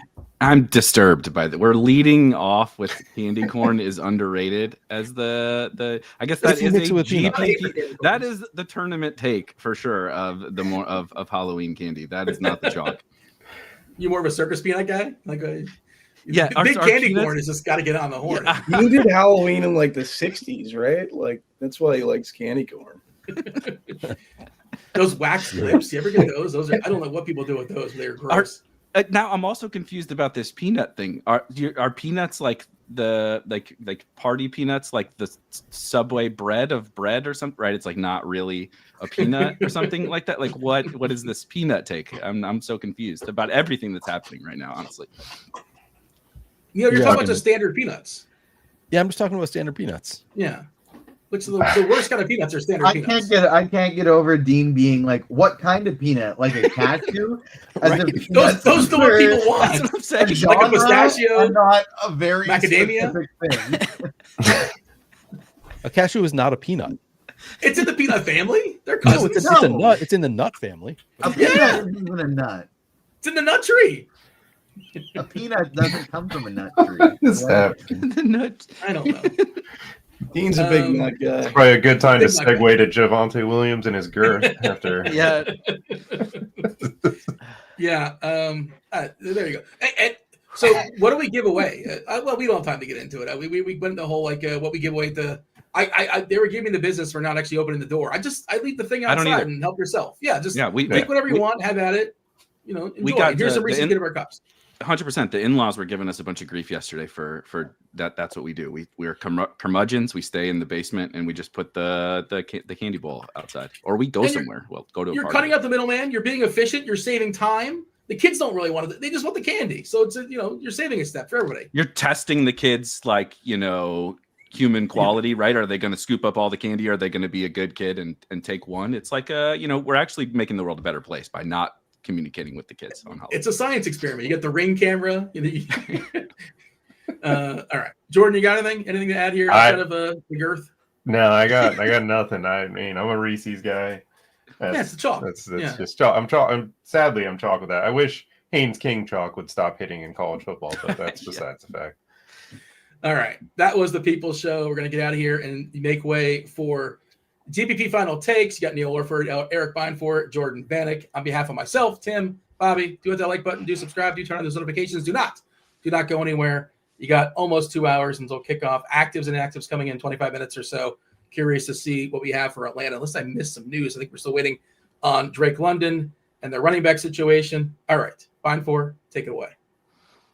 As always, shout out to Dean and Bobby and Tim. I think a fitting segue this week, going a little longer, discussing candy and peanuts in detail, because guys, this slate is gross.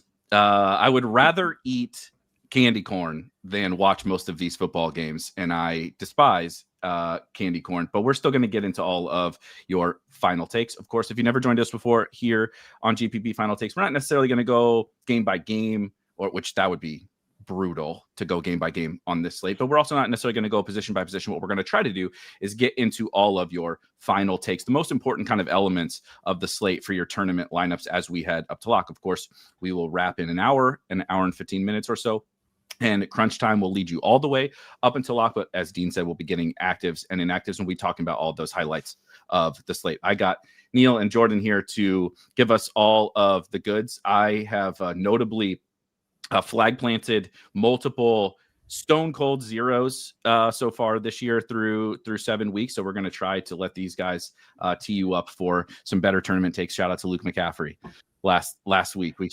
Geez, man. But this week, I hope we can do a little bit more, because there's a lot of gross plays, but I kind of think it's actually a little bit of a fun tournament build, Neil. Where I would like to start is kind of at the running back position. There's like a million wide receivers we'll talk about, right? AJ Brown's out, Jamar Chase looks good, blah, blah, blah. But at running back, I think, do you spend up and go get these superstars? How many of the superstars do you go get? Do you take this Derrick Henry thing, right? Do you take this Rachaad White thing? How you navigate running back really kind of defines the slate, of course, but also like it's a trickle down effect, right? Are you spending up for the superstars? Okay, now we got to go get some cheap wide receivers or tight end or whatever. It's kind of like how you decide to handle essentially Jonathan Taylor, Christian McCaffrey, and Bijan Robinson, of course, really defines the slate and your like roster construction as well. Yeah, and we do have some like fairly good cheap wide receivers. At least like we have a lot of cheap wide receivers who are viable, I would say. I'm not like in love with many of them, but like there are a lot that I'm like, I could see him scoring a touchdown, putting up 18 fantasy points or something like that. We have a number of those guys, which does make it viable to play all three if you wanted to.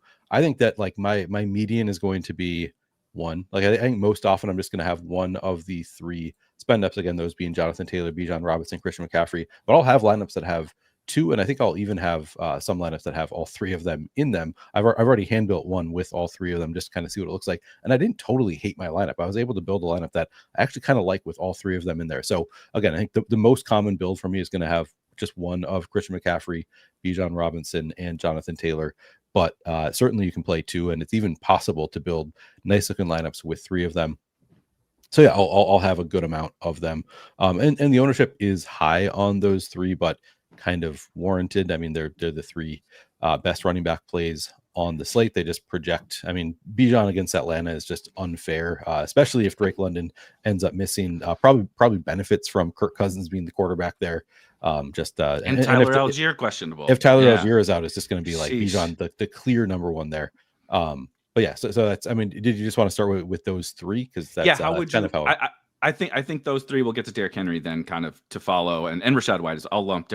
Derrick Henry and Rashad White being lumped together is a really kind of funny comparison. But how would you rank those three? How are you right? Like, because people say, okay, I know you like the big three, but if you can't fit all right, you can definitely. I will say this. I agree with you. I've hand built some lineups with all three of Jonathan Taylor, Christian McCaffrey, and Bijan this morning, and I don't mind it. We're kind of sickos that like some of these gross wide receivers, right? There's a bunch of 3K wide receivers, but you can build it. But someone might say, well, I would also like to play Jamar Chase. I would also like to play Devontae Smith, Cortland Sutton, right? Whatever. I would like to play some of those guys. How do I fit them? It's getting rid of one of the running backs. How would you prioritize the big three? Yeah, BS. Are we going to play FMK? Yeah, we're going to play FMK with the big three running backs. Exactly. I would say Bijan is my favorite. I guess so. When you factor in ownership for large field GPPs, I think Christian McCaffrey actually leaps the other two because he's getting much lower ownership. So it's like he's my least favorite as far as like projection goes. Like likely, like when I look at the ceilings, I feel like he is maybe the lowest ceiling of the three, which feels ridiculous to say, but I think that might be the case. But also, like given the ownership difference, I actually think for large field GPPs, Christian McCaffrey probably the best. He is coming in at the lowest ownership, at least where I am looking at ownership numbers, like less than half of Bijan Robinson's projected ownership in the source that I'm looking at, which is like that's really appealing to me with Christian McCaffrey. And I know Houston has a really strong defense, but I think it doesn't really matter that much with Christian McCaffrey, just given his PPR volume and his talent. Like he can do it against anybody.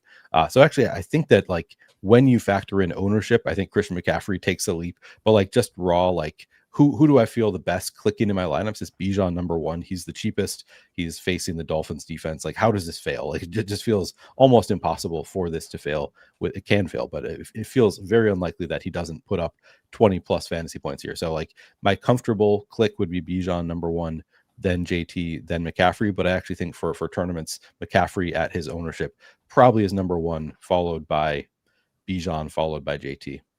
I think that makes a ton of sense, Jordan. We talked quite a bit about these guys on the Thursday show that we do. How are you feeling after a couple of days to well, first of all, to think about this and to, as you mentioned, to tilt Haynes King just dropping 50 in every college football game for the rest of eternity as Georgia Tech goes undefeated. What we think about the big three? So the big three, like Bijan, I think I'm still ranking Bijan one, even with ownership. I think you can get different elsewhere pretty easily this weekend. I hate that it's National Tight End Day. That's kind of like the other thing that I'm thinking about. It is. Like we're so no happy one has about, told me. No one has told me. I haven't heard it ever mentioned all week. We're so excited to play Bijan, McCaffrey, and Taylor, but then Tyler Warren, George Kittle, and Kyle Pitts, like it would not shock me to see one of them fail because Kittle caught 2 touchdowns. Like, why can't Kittle catch 2 touchdowns? That's kind of like where my head has been at all week. And it actually makes me want to like pivot. Well, everybody wants Derrick Henry. It feels like everybody likes, obviously, the big three. I love Achane this week. This is a week where I think Sims are going to bring down Achane's ownership because I think they're just naturally going to try to find pathways to get to the big three at running back, maybe multiple, or go towards the Derrick Henrys of the world. And this is the first week I think Achane, like we talked about it on the show, Divine Diablo for the Atlanta Falcons went out in last week's game, and all of a sudden Christian McCaffrey had the best rushing game of the entire season. This is obviously the Dolphins are dreadful. I get it. It's a dome. It's not the 30-mile-an-hour wind. Achane has still been good, even though he hasn't been great. He's been fine. I think this is a week where I'll play McCaffrey and Achane in lineups together, or not McCaffrey, Bijan and Achane in lineups together. I think Jonathan Taylor and Achane, and then I rank McCaffrey 3. I just don't see it happening against Houston's defense. I know he's going to catch a bunch of passes. He's the third out of the big three, and I'm finding myself to Achane, Javonte. I mean, Bo Nix being chalk. I do like Bo Nix. I'll still play J.K. Dobbins against the Cowboys defense. I think J.K. Dobbins with a Dak double is one of the most underplayed things of this slate and something that I have actually started to build. I like it. Neil, let's talk about some of these other running backs. So, right, someone says, all right, I'm only, you mentioned kind of your probably your most likely build is just one of these guys. Where are you getting to with the other running backs, right? Derrick Henry is also going to be very popular, just $6,000. I was really excited, actually, even as chalk, to play Derrick Henry if Lamar Jackson was playing. Tyler Huntley, this is a little bit of a different situation. The Bears are also missing 3 starting players in the secondary, which is an interesting little wrinkle for that game. Rachaad White projects quite well, and some of the other guys that Jordan mentioned. How are you thinking about the lineups that don't have multiple of the big spend ups? What are you doing at running back? Yeah, I mean, I just immediately love Breece Hall, and I feel like the Jets, it is such a dumpster fire that like it can go wrong even against Cincinnati. Nobody fails against Cincinnati, but the Jets might be bad enough that they can. We're gonna find out. We're gonna find out. And Breece Hall is expected to play, so Breece Hall to me is like, how are we not just jamming Breece Hall at 6,100 against Cincinnati? He's not getting a ton of ownership. So I love Breece Hall at 6,100 again. I think he's probably my favorite running back play on the slate. With the under, like, I know that there is it can fail. It is the offense is so broken that it can fail for Breece Hall. But I think he's just so talented. Nice matchup here with Cincinnati. So, I think Breece Hall is kind of my number one there. I'd rather go there than Derrick Henry or Rachaad White personally, because those two are getting more ownership than Breece Hall. Now, not like a crazy high ownership on, depending where you look on Derrick Henry and Rachaad White.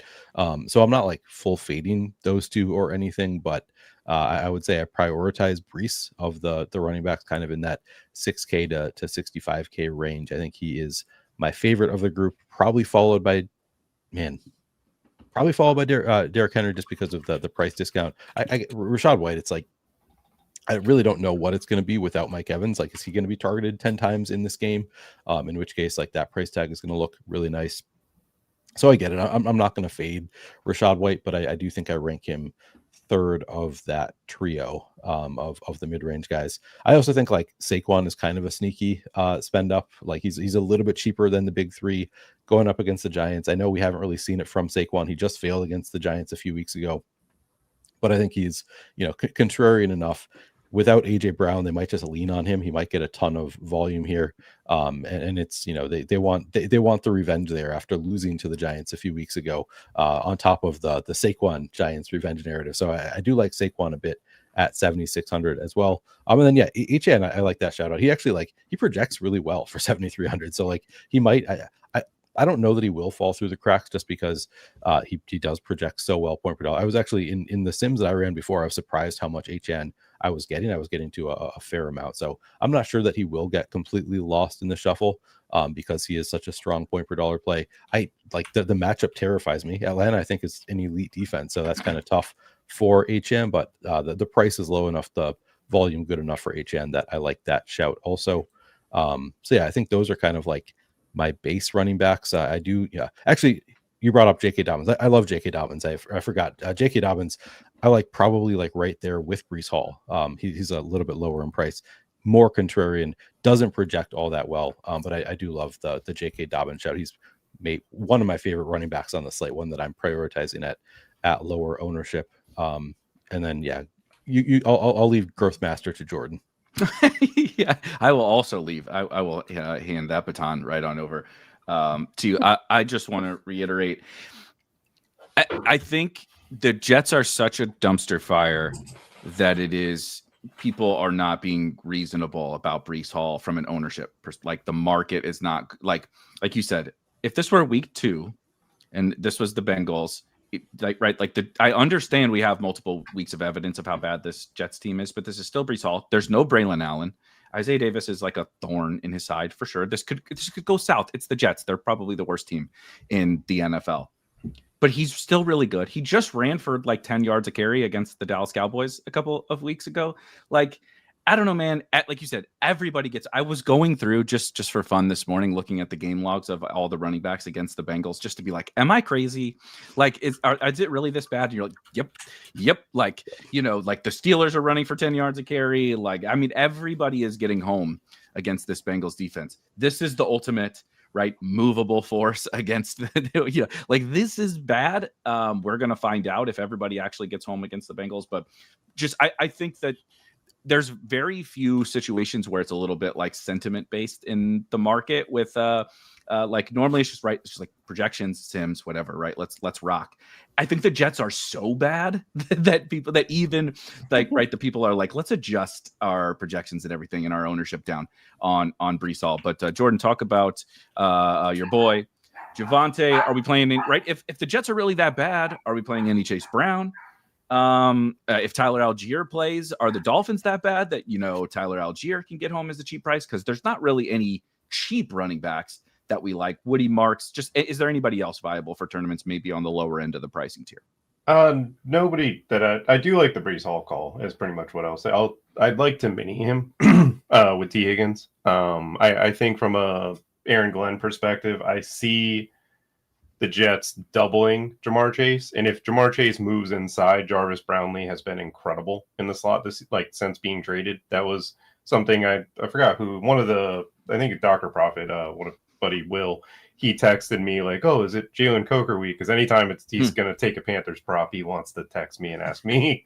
And I was like, I don't think Jalen Coker is going to get open. And if you watch that game, there was not a single play that dude won in cover. Jarvis Brownlee was sticky on him. So I think T Higgins gets one-on-one on the outside. So a T Higgins Breece Hall mini is intriguing. Javonte, the Denver Broncos have been fantastic as a defense. I'm not going to discredit what they've done defensively, but the Colts dog walked them, and the Chargers before the injuries to their O-line, they were moving the ball. Justin Herbert threw for 300, and I would argue that the Cowboys' offense line with passing attack is way better than what the Chargers are putting out there because Rondé Gadsden wasn't playing. We had somebody here taking the tight end, Tyler Conklin, instead of just they weren't playing Rondé Gadsden in those builds. So it's unfortunate, but there's intriguing running back plays. I think on the show on Thursday I was like, I'm just going to try to fit in all the big guys, and the more I've talked it out throughout the week, I'm like, HN at lower ownership versus Breece Hall. Dobbins is as low as I'd go this week. Dobbins is a very good play because Bo Nix being chalk feels gross. I did that last week. Yeah, Bo Nix when he's not popular. Because it was a great spot last week, and the first three quarter, the fourth quarter is great, right? That was fun. That was very fun if you played Bo Nix. But the first three quarters also happened, and that fourth quarter is very unlikely to happen. He can just be bad, right? Bo Nix in any matchup can just be bad. I like him a lot, but I'm struggling with Bo Nix chalk. I agree. Any other running backs, Neil, that we missed that are in your player pool? I mean, DeAndre Swift is in my player pool. Javante's in my player pool. But I think any of the Panthers stuff. Also, Jordan, if you want to chime in on this too, when Neil is done. Is it fair to say maybe we do get more 60% Dowdle? And this Bills defense is bad. This is a bad Bills defense, especially on the ground. I'm just not that enthusiastic about it. I think because we have too many other options. Of course, we could see Rico Dowdle take on the workload that he should have. But they sound like they're going to be splitting carries. So if they are, I don't feel good enough about the matchup. I think Dowdle might make my player pool. I just he's not a priority for me. Woody Marks probably makes my player pool. DeAndre Swift will make my player pool. Maybe I'll have a little bit of Cam Scatterbo, but none of these are priorities. They're I'm playing over 150 lineups, so I'll have a lot of running backs in my player pool. But I think we've covered my actual priorities here, though. And I'll say Tyler Algier, if he's healthy, might make my player pool. I don't know. No, I think we've covered our priorities. I wanted to play the double Falcon. When I opened up the slate on Tuesday, I was like, oh baby, double Falcons. And then just as the week goes on, you're like, nah, okay, probably not. Yeah. I'll say this about the Panthers run game for those that Rico Dowdle was really good, Chuba was really bad last weekend. Damian Lewis wasn't playing, and if you just watch the blocking scheme when Chuba Hubbard was getting carries versus when Rico Dowdle was getting carries, Rico Dowdle was just running wide open. He wasn't getting hit at the line of scrimmage. Chuba was being asked hey, it's 3rd and 1, pick this up, and then Quinnen Williams would blow up our left guard, and then Chuba's tackled in the backfield. Chuba didn't it doesn't matter who the running back is. That is just going to limit your yards per carry. I think Chuba has a bounce back week I think he outperforms Rico Dowdle.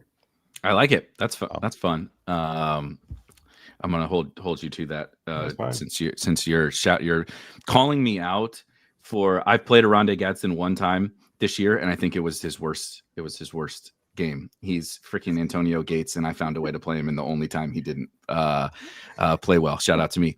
Agree with Chris. 542 watching, 82 likes. Hit the like button for us because if you have questions, I forgot to mention this at the top. We're here to answer your questions. We're going to, of course, talk about all of our final tournament takes. If you have questions, drop them in the chat and we'll kind of intermittently weave them in. Let's hit a few of them now, and then we'll talk about some of these quarterbacks and stacks and maybe alternatives to Bo Nix. Of course, Bo Nix is a great play, but some other spots that you can possibly attack.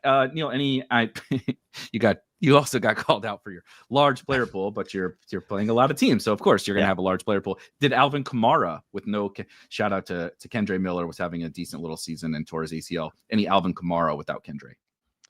Probably. Yeah. I mean, I guess I didn't even mention all the players. When you ask me about my player pool, it's like, I mean, this is a long list. If I go over every player, I'm going to be having 200 some lineups. Yeah, I'm going to have a lot of players in my player pool. My like priorities is like a list of like 8 running backs. But yeah, I'll have some. Kamara is not a priority for me, but he'll make my player pool. Jordan, super deep cut. I don't think that we need to address this one too much, but Kyle Monangai getting more work. Is the Ravens defense getting healthy just overall? Like, if we want to talk about that super quickly, because I think it's pretty important. How much does that impact the Bears overall? Swift, Monangai, Rome, what have you, with that game? The Rams found something against, or the Ravens found something against the Rams before the bye week. And it just makes me like, I'm gonna wait till they're bad again. I'm okay. Like I'm gonna stare at this and be like, I think they're still bad, but the Ravens kind of have done like. There's 2 trends that always I feel like fall in the 2025 season. The Bills suck in the middle of the season. They are just atrocious every single year in the middle of the season. The end of the season they're great. The beginning of the season they start out hot, and in the playoffs they're pretty good, except for when they play the Chiefs. The Ravens right now defensively they're terrible, but they kind of figured things out against the Rams, and I don't want to get hurt again. They played pretty well. I agree. Against the Rams. Tyler Huntley playing. The question was, Neil, does Huntley playing make Swift more viable? What do you just generally think is a $4,300 Tyler Huntley? Like, you want to talk about jamming a bunch of studs in? Like he runs. He ran last year when he was playing for the Dolphins. He ran 3 times for 35 yards in his little spot mop up duty in that Rams game. Any interest in Tyler Huntley? And does he, like B was asking, does he make this game like better or worse than Lamar Jackson being in? I think it makes the game worse. Like, I think it slows down the whole game if you just have a worse quarterback in there. So yeah, I think that it does make things, and it makes me like Derrick Henry worse. Also, like you said, Erik, before, like, yeah, I would have preferred Derrick Henry with Lamar Jackson. So no, I think I like the whole game less with Tyler Huntley in there. But yeah, he's 4,300. Certainly can put up some points here. Hopefully he is better than forgetting the other quarterback they have now. Cooper Rush. Cooper Rush. Yeah, he can't be worse, right? Than Cooper Rush was. we do say that a lot, by the way. We do say that. And we're wrong about that a lot. So, yeah, I guess he can be technically. But no, I think Huntley, like with his ability to run, his price tag, I think Huntley looks like a reasonable option. He's not my favorite of the quarterbacks who popped up yesterday. I'd say he ranks 3rd for me of that Fields, Cousins, Huntley group, I think. I love it. That'll be fun conversation. I will say they need to fix Tyler Huntley's picture on DraftKings.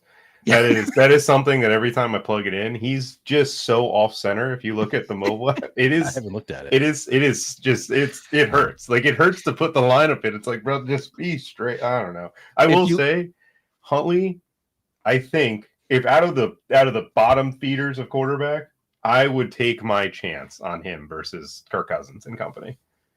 I like it. One thing, the easiest way to know Jordan's trying to build teams, hand build teams on the couch with all the superstars this week, is he knows what Tyler Huntley's avatar is on DraftKings. All right, last question, then we're going to get to those quarterbacks.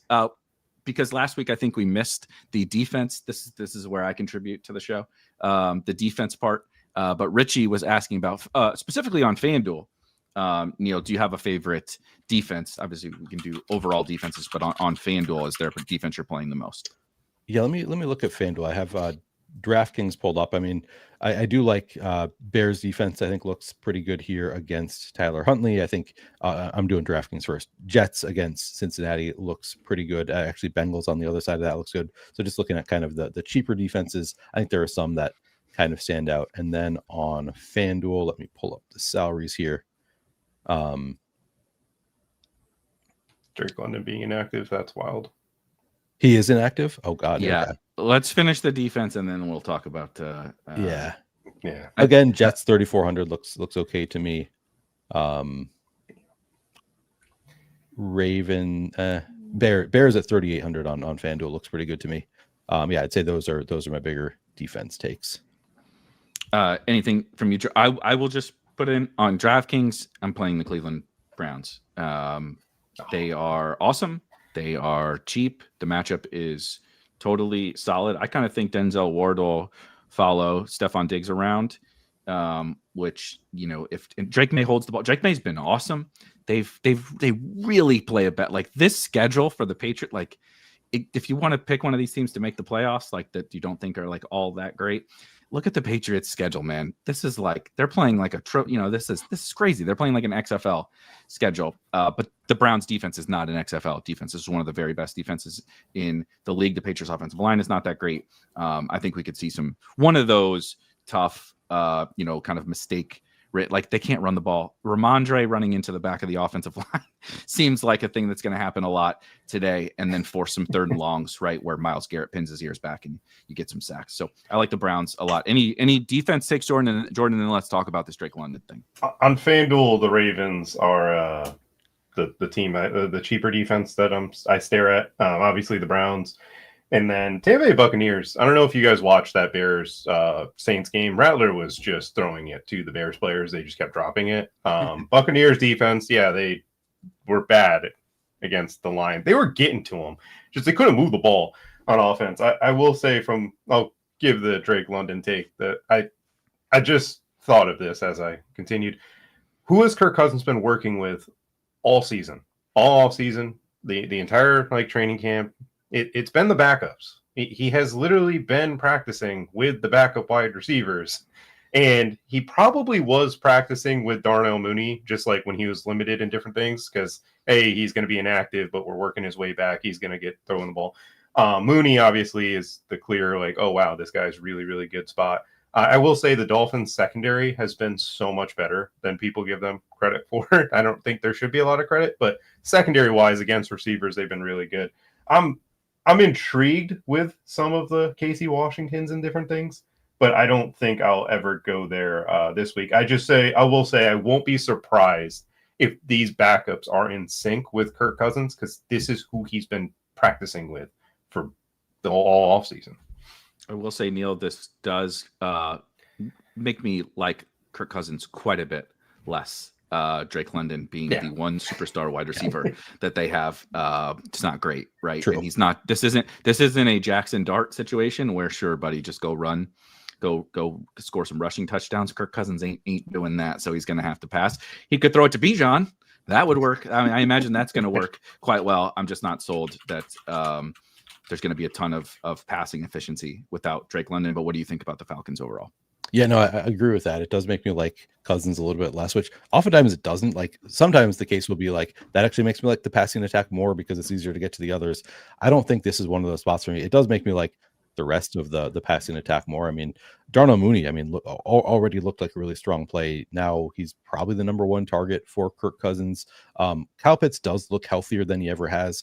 I like.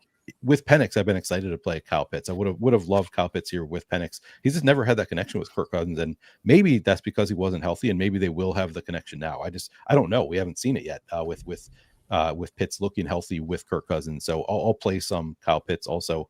But yeah, Bijan wheels up. Tyler Rozier wheels up. Not to the extent that I'm like you need to play him in DFS, but like it's good for Tyler Rozier. That I think they early slate or something like an early slate large field tournament players. Yeah, Tyler Rozier does hurt Bijan's ceiling a little bit, but I think London being out maybe helps more. So I think Bijan probably does look like the best of those running backs with Drake London out. Algier, I do think he's actually playable. With Drake London out, they might just run it so many times. I think they're going to play both of them. Like, I think it's good for I think it might be good for Bijan. Like, they use him as a wide receiver a lot, they have been, right? Go look at his logs and stuff. I mean, he's not CMC, but he's getting a lot of targets. They're using him out wide. They're throwing him screens. Yeah, I think that you can do that more, and Algier gets on the field, right? Let's maybe not do a bunch of Kadarius Hodge and Nick Nash and all of that. Like, let's get our good football players on the field, and you can do that with both backs. Yeah, exactly. So I think the running back. I mean, Bijan obviously is the priority. Tyler Algier is like, maybe in a 150 set, consider him. But then Mooney, I think, looks great. We'll have to see how the ownership shakes out with Mooney with London out, because I imagine it's going to come up quite a bit, but remains to be seen. Pitts, I think, looks like a strong play, even with Kirk Cousins at quarterback. I'm willing to take shots on Pitts just because he looks so good this year. Just not as enthusiastic as I would have been with Penix. And then I don't know that if I'll get to any. Casey Washington, I guess, would probably be next man up for the Falcons. I'll have to think about it. The matchup is good enough. He's going to be out there against the Dolphins. Yeah. Which I don't know. He's doing a lot of wind sprinting thus far. Casey Washington has been, but do the Dolphins cure that? Who knows? Yeah, I don't know. Their secondary hasn't been that bad. Like, it's like the one, like Rasul Douglas, Jack Jones, and the thing is about their secondary too is this secondary was assembled in 2 weeks into the preseason. Like, they got all these guys like as soon as preseason ends. So like, I don't know. I think the secondary is going to be. I think Bijan and Algier and Kyle Pitts are the other. Like, those three, I think, would be the only Falcons I would get to. Okay. So super quickly, I just wanted to hit some of those actives and inactives in the YouTube chat. Shout out to those guys. They have been keeping everybody up to speed there. Bryce Young is inactive. I don't think that is unexpected. It is kind of funny that everyone remembers the one Andy Dalton game, and now he's one of these cheap quarterbacks, and we're just like, the Kirk Cousins, right? Snoop Huntley, right? Jordan knows more about Tyler Huntley's avatar than he does about his team's quarterback who's playing today. He is more excited for Huntley. Sauce Gardner is inactive. I mentioned the Bears have a bunch of secondary injuries. Mason Taylor, we talked about Tyler Algier is, of course, active, and Breece Hall also active. He was technically questionable, but I think expected to play. Nothing else super notable that I'm seeing from, or at least super shocking from actives and inactives. So, Neil, let's talk a little bit about some of these other quarterbacks and your favorite stacks. We've talked a lot about Tyler Huntley already, and Kirk Cousins. You mentioned Justin Fields. Down there at a very cheap price, of course, starting because Tyrod Taylor is. I don't know if he's starting because Tyrod Taylor's hurt. We don't know if he was going to start, I guess, before, but maybe less bench risk, which is probably pretty good for Justin Fields. And then some decent spend up options, obviously, right? Josh Allen, Jalen Hurts, et cetera, et cetera. Bo Nix, chalk. What are we doing at quarterback? Yeah, I think the Bo Nix chalk is like not bad. He's chalky, but he's not that chalky, and he's playing against the Cowboys. So I imagine I'll be with or above the field. I mean, he's barely getting double-digit ownership. So although he is technically the chalk, he's not like the 25% chalk. Like when we saw Fields reach 30% in some contests the other week, it's not looking like that for Bo Nix. And we saw like he can put up huge fantasy spike weeks like he did last week. So I actually think, like, despite being the chalk, I will be probably above the field, I would guess, on Bo Nix if he does end up coming in at just barely double-digit ownership. Wouldn't be surprised if he actually does like surprise us and come in at 20+%, at which case I'll feel pretty bad about my exposure. But yeah, as of right now, at this projected ownership, I think it's fine. Jalen Hurts, I think pretty easy to figure out that stack. You just play Devontae Smith, you play Dallas Goedert, looks okay here. So don't hate that chalk either. But as far as like, stands, I'm taking Fields. I'm actually going to be pretty well above the field, I think, at no pun intended, at 5,000 against the Bengals. Like we talk about how like Breece Hall gets this matchup and nobody wants to play it. Same thing for Justin Fields, and it's especially gross because he was benched. The owner of the Jets hates him apparently. I mean, it seems like all of this is like, why would you play Justin Fields if he wasn't even the starting quarterback? You don't want to play the backup, the guy who was benched this week, but I do because he's playing against this Bengals defense, and he's too cheap for a guy with his upside. Like he has a huge range of outcomes. So he'd be one that if you were getting 22% ownership, I'd be like, I'm not playing Justin Fields. But at, single digit 5% ish around the industry, give me all the fields against the Bengals. So I think he could just run for 80 yards, and I think he's going to come out with a chip on his shoulder. So it's not even like I have a really strong take about how things are going to play out. I just have the strong take that the range of outcomes is like he's getting too low ownership for the probability that he puts up like 25 plus fantasy points. He legitimately, how often does this happen? I don't know. I'm not the sim god. He legitimately can which 5K and below guy can be the highest scoring quarterback on this slate. Right. You're playing the other guys to be like, nobody really goes crazy, and I get my 18 or 20 or whatever, right? Snoop Huntley runs for 60 yards, maybe a touchdown or something like that, right? Like Kirk Cousins throws for 250 and 2 or 3 or whatever, right? You're playing those guys just as like, get me the stuff that wins me the tournament and you don't lose it for me. Justin Fields is actually the guy who can win. Now, he can be the reason in a couple hours you close the laptop, you go pick some apples or whatever for the rest of the day. Like that's absolutely within the range of outcomes, but he's also the guy that can drop 35 here because he runs for 100 yards and 2 touchdowns as a quarterback. And it just is like, I don't have anything profound to say about it. It's like, he might score negative. He might score 35. Right. Like exactly. Brady Cook might be in the game in the second quarter, or, Fields is smashing. I don't know, man. Nobody knows, but that's why he's not going to be super popular, because the Jets stink and the Justin Fields stink is huge. So it is what it is. What do you think about quarterback, Jordan? Bo Nix was, don't like that he's chalk now. I will be playing Bo Nix with Marvin Mims and Courtland Sutton, because Cowboys last week, all of a sudden on the season, they're like an 8% man coverage team. They just don't run man. With all the injuries they have on the secondary, they decided to not get complicated with their zone coverage. They're just like, hey, you guard him, we'll figure it out. Difference between this matchup and the Giants matchup from the man coverage usage, and Bo Nix struggled. I'm not going to sit here and victory lap, he was really good. No, he was awful until Paulson Adebo got hurt, Javon Holland got hurt, and then they just started throwing it downfield. And then he became a runner, which is what I thought he should have been doing the game. Cowboys don't have Brian Burns, Dexter Lawrence, Abdul Carter. They don't have that defensive line. They don't have, a linebacker that they paid a lot of money that's actually really good. Like, this is not a defense that has a lot of the pieces. They played well against the Commanders, but it was Robbie Chosen. Like, Robbie Chosen was getting deep targets in that game. And I'm sitting here and I'm like, why is he still, like, he's hanging around, but my God, I don't know. I will say, I do not appreciate the disrespect to Snoop Huntley, man. He played at Hollandale High School, which I actually watched Snoop Huntley play in high school. He was the Broward County Player of the Year, while Lamar Jackson was the West Palm Player of the Year. And I think they met up in the state playoffs, and I think Huntley beat Lamar Jackson, which is really, they've known each other for a very, very long time down here. South Florida athletes are built different. I will say Huntley and Isaiah Likely, it's something I am playing. I don't care how gross that sounds. I don't think everybody has to be with me. You could just play Isaiah Likely. It's really fun on DraftKings. Isaiah Likely, when Huntley came in, got 2 of his targets, like, immediately. Like, first drive, here you go. His only 2 targets. Yeah.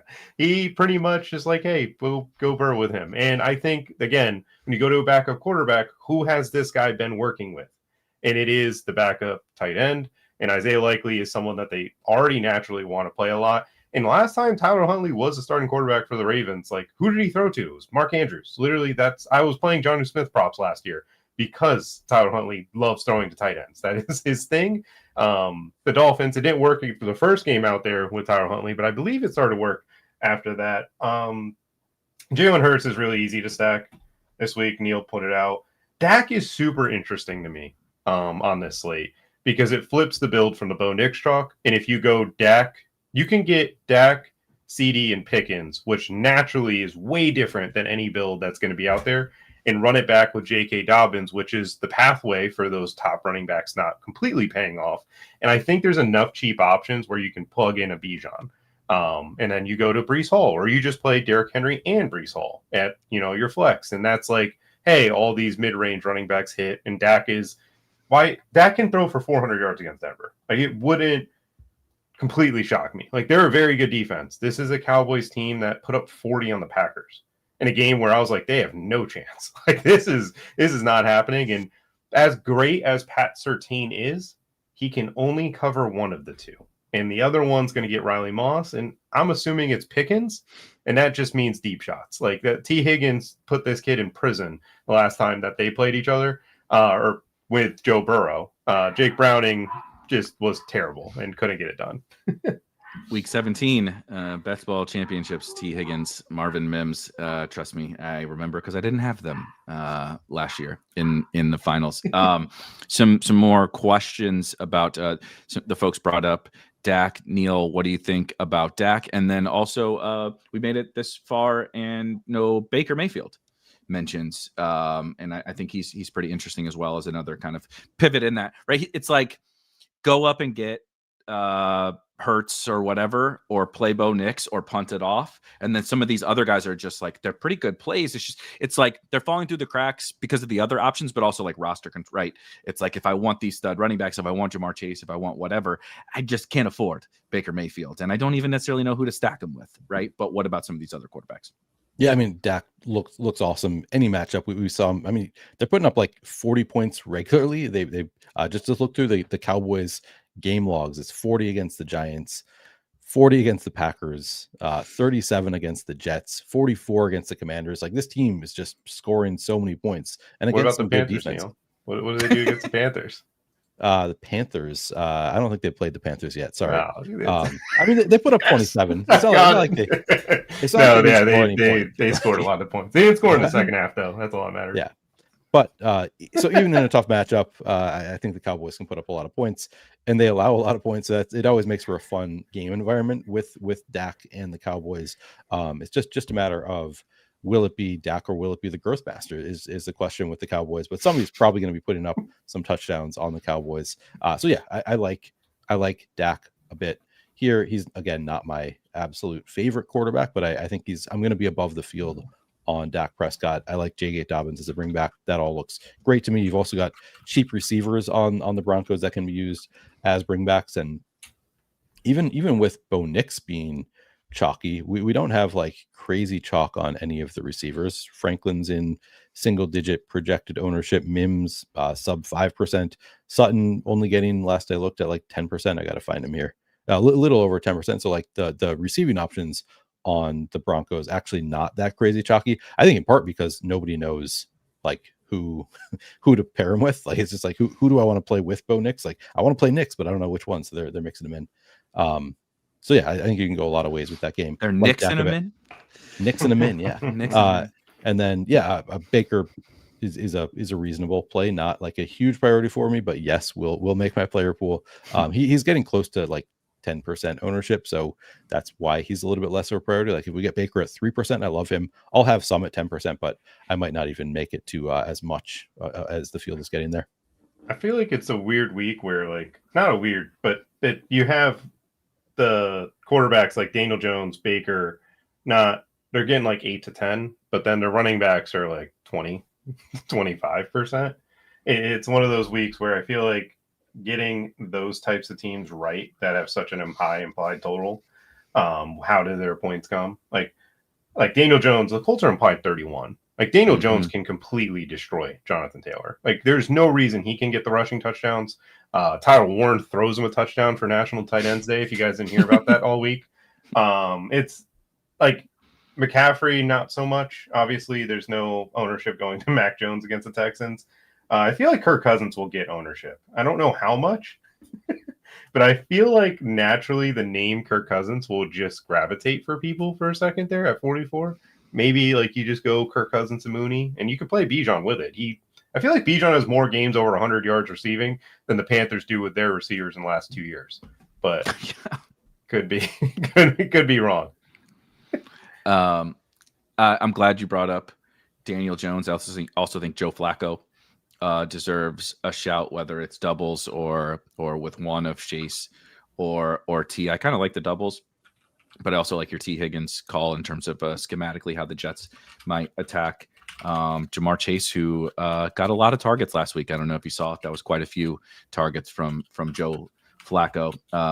I was very, very wrong, by the way, about like the Flacco versus Jake Browning thing was like whatever, like, half a dozen one, whatever, like not a big deal. Wrong. Very, very wrong. Joe, shout out to Joe Flacco, just ageless. Also, just wonderful interviews, wonderful quotes. Everything about the Joe Flacco experience is great. And I think on a lot of weeks, right, no Sauce Gardner, this lowly Jets team playing man coverage against those wide receivers, we'd be like, dude, wheels up, right? Like Mason Taylor's a good bring back. Breece Hall's a good bring back. But no one cares, right? And I agree with Daniel Jones. How does Jonathan Taylor fail? It's Daniel Jones, right? Like 2 rushing touchdowns. I don't think you have to stack him. We talked about this on Thursday as well, right? He's $100 more than Bo Nix, and he's going to be a lot lower owned. I think if I was projecting ownership like off of the base projections, I would say Nix goes up and Daniel Jones goes down, because you talked about, Neil, people don't know who to stack Bo Nix with. People really don't. It's like Tyler Warren, sure, but like Michael Pittman, no thank you. Josh Downs is back. Like nobody really wants to play the wide receivers. So I think that they'll just play Jonathan Taylor. So I think Daniel Jones makes for a really, really fun tournament play if you want to go to the other big spend ups at running back or go get some wide receivers, right? And like I said, you don't got to force Michael Pittman. I'm not forcing Michael Pittman on a Daniel Jones team. Anybody else at quarterback before we move on to, we'll answer some more questions and some wide receivers. I want to hear you guys ranks on the backup quarter, or the pop-up quarterbacks, I should say. I mean, Justin Fields, we call him a backup quarterback, but Fields, Cousins, Huntley, and Dalton, I guess we could throw in there. I mean, how would you guys rank those? Because Fields is number 1 for me. I still think I have Cousins ahead of Huntley, but it's close there without Drake London. And then Huntley 3rd and Dalton is 4th for me, which maybe is crazy, but I don't know. How do you guys rank that group? Go ahead, Jordan. I put Huntley 1 personally. I just like the Bears defense is just atrocious, and the Ravens are getting healthier. Like I think that it's also, to me, easier to stack Huntley than the other guys. Cousins, obviously, I guess it's maybe easy with Mooney, but it just like Bijan is just like the Dolphins, I believe, have a good secondary. And then when it comes to Justin Fields, it's like you just can't pass. Like the forward pass is just not in his repertoire. Like he'll always have the game against the Steelers because the Steelers are running the same defense since 2014. And he was there for a full season. Like if you look and be like, hey, how many times have you played the Steelers? Odds are you could probably figure out what they're doing exactly. I'm not touching Andy Dalton this week. He's just not. Like, we're gonna run the ball every play. Who throws the most? Fields, Dalton, Jesus, Huntley, Cousins. Amongst all of those guys, who attempts the most passes? I mean, it's not that simple, obviously, but I'm just saying it's a lot of run-heavy teams, and Justin Fields running himself. I'd assume Dalton because the Bills, from a game script perspective, I think that would make sense, but it's just gross. It is very gross. What do you think, Neil? Yeah, I would guess that also. That it's probably Dalton who throws the most. Maybe Cousins could throw more if Miami scores. Miami scores at all. Yeah, I think you could play the Cousins thing as like a Miami onslaught with Achane or something like that, or Waddle or whatever, and just be like, what if this doesn't go how right we're expecting? Atlanta just steps on their throat and run and Bijan and whatever. But like, dude, the NFL games go crazy all the time. Right, like there's things that happen are not what we expect. That's why DFS is very hard because we can't just predict how all these games are going to go. I'm really torn on all the cheap guys. I think I still lean to Huntley first, but I'm also just a total sucker for Justin Fields. He's also like you can if you really want to play Mason Taylor. Sure, I was a little more excited for Mason Taylor if Tyrod was going to play. Justin Fields did not target Mason Taylor last week, and then Tyrod comes in and immediately starts throwing. Yeah. And you're like, I bet that was also part of their frustration was like they keep talking about like it's embarrassing. This is embarrassing as it is, right? Never winning a football game for the Jets, and then you keep talking about how you want to get Mason Taylor going, and Justin Fields never throws him the ball, right? It's just like everything is just disastrous for the Jets. But I don't think you have to stack him. Right, like Tyler Johnson and Alan Lazard, like Arian Smith. Get ready to watch Arian Smith drop a Justin Fields bomb down the field later today. That's probably going to happen. But let's talk about some wide receivers, and then I promise we'll double back to some of those questions. Let's actually start at the bottom. Let's somehow sift through this garbage. Right, let's sift through all of these punt. Look at TJ banning bots and putting them up on the screen. Mission accomplished. lot of cheap guys, Jordan. Now, Neil nailed it, I think, at the beginning. There are a lot of viable cheap guys because there's a lot of cheap guys that are going to be out there, and they're probably going to get some targets. Who amongst Jalen Noel and the Broncos guys and Tez Johnson and Sterling Shepard and now Darnell Mooney, right? And those Jets guys, whatever. Who amongst all of these guys should the people be gravitating to more than just saying, right? It's easy to say, well, play this guy, right? That correlates or whatever. Who stands out amongst kind of the filth at the cheap wide receiver spot? So Marvin Mims, for obviously, has been the guy that I did last week with the man coverage rate of Dallas. I think that's a huge bump. Jalen Noel is the second best receiver on the Texans. If you watch Jaden Higgins try to get off press coverage, you will just see why. I don't believe that. I think from the film, it's like every team's going to be like, oh, when he's out there, we're pressing him. Like, I don't care what coverage we're in, we're jamming him at the line of scrimmage because he couldn't win. Jalen Noel was able to win few times, not a ton against the Seattle secondary, but he was able to win a little bit there. I have interest in Elik Beimfohr, just because the Colts boundary corners have been so bad lately. Like I think Cam Ward is just going to give him a chance or two on the sideline, just from a throw it up perspective. Like, please God, come down with it. Jalen Coker is more interesting this week than he was last week. The Bills secondary has been really bad. He's pretty good at finding soft spots. I think that Andy Dalton could find him. Between him and Leggett, it feels like I think one of them will be the number one in this offense with Andy Dalton at quarterback, which is sad to say because obviously we all want Tet to do great things, but it's about who do you have chemistry with. Andy Dalton played with Leggett last year and has probably been playing with Jalen Coker as he's been ramping up to be the starting or one of the starting receivers. Other than that, I'm not really touching any of the cheap options. I think that's as far as I go this week. What do you think, Neil? Yeah, I mean, I'm going to a lot of cheap options here. Mooney, 4,400 Mooney. The people are demanding that you list every single cheap wide receiver that you're all of them that are in my player pool is what they want. They want my cheap wide receiver player pool, I'm sure. Yeah, Mooney 4,400 stands out to me as a just fantastic play. He's gonna get ownership. That's gonna come up. Everybody wants to play Tez Johnson at 4,300. I'll have some, but like becomes less of a priority because he's, I think, going to be kind of chalky. The two that I really gravitate toward are the Broncos. I think Troy Franklin to me is my number one after Mooney, I guess, would be like my next favorite of the cheap wide receivers. Mims, sure. I guess we can go to Mims. He's on a positive trajectory. No, I like Mims. I just prefer Franklin over Mims, I guess. Fair. But yeah, no, he plays more. No, he plays way more. But like it's actually trending in the right direction for Mims. Like he could surpass Franklin. Like they've kind of been Franklin's route participation down a little bit. Mims coming up. So actually, I don't feel like. But I like Mims because he's also like the splash play guy. Like he just has the ability to make those big plays. So yeah, so it'd be Mooney for me number one. Franklin, I do like Mims. Johnson's fine. I actually like the one that I think people are not going to go to that I'm going to go to a bit is Allen Lazard again because I'm playing some of these field stacks. I think with both Garrett Wilson and Josh Reynolds out, like they're going to have to at least try some forward passes, right? And I want to go to Mason Taylor, but like none of these wide receivers are going to get any kind of ownership. So Lazard is probably the next most likely to actually see some action.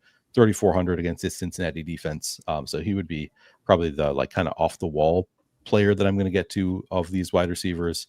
But yeah, I mean, there's several like like I said, viable wide receiver options, none that are like amazing. And then, yeah, I guess at this point I had not been considering guys like Casey Washington.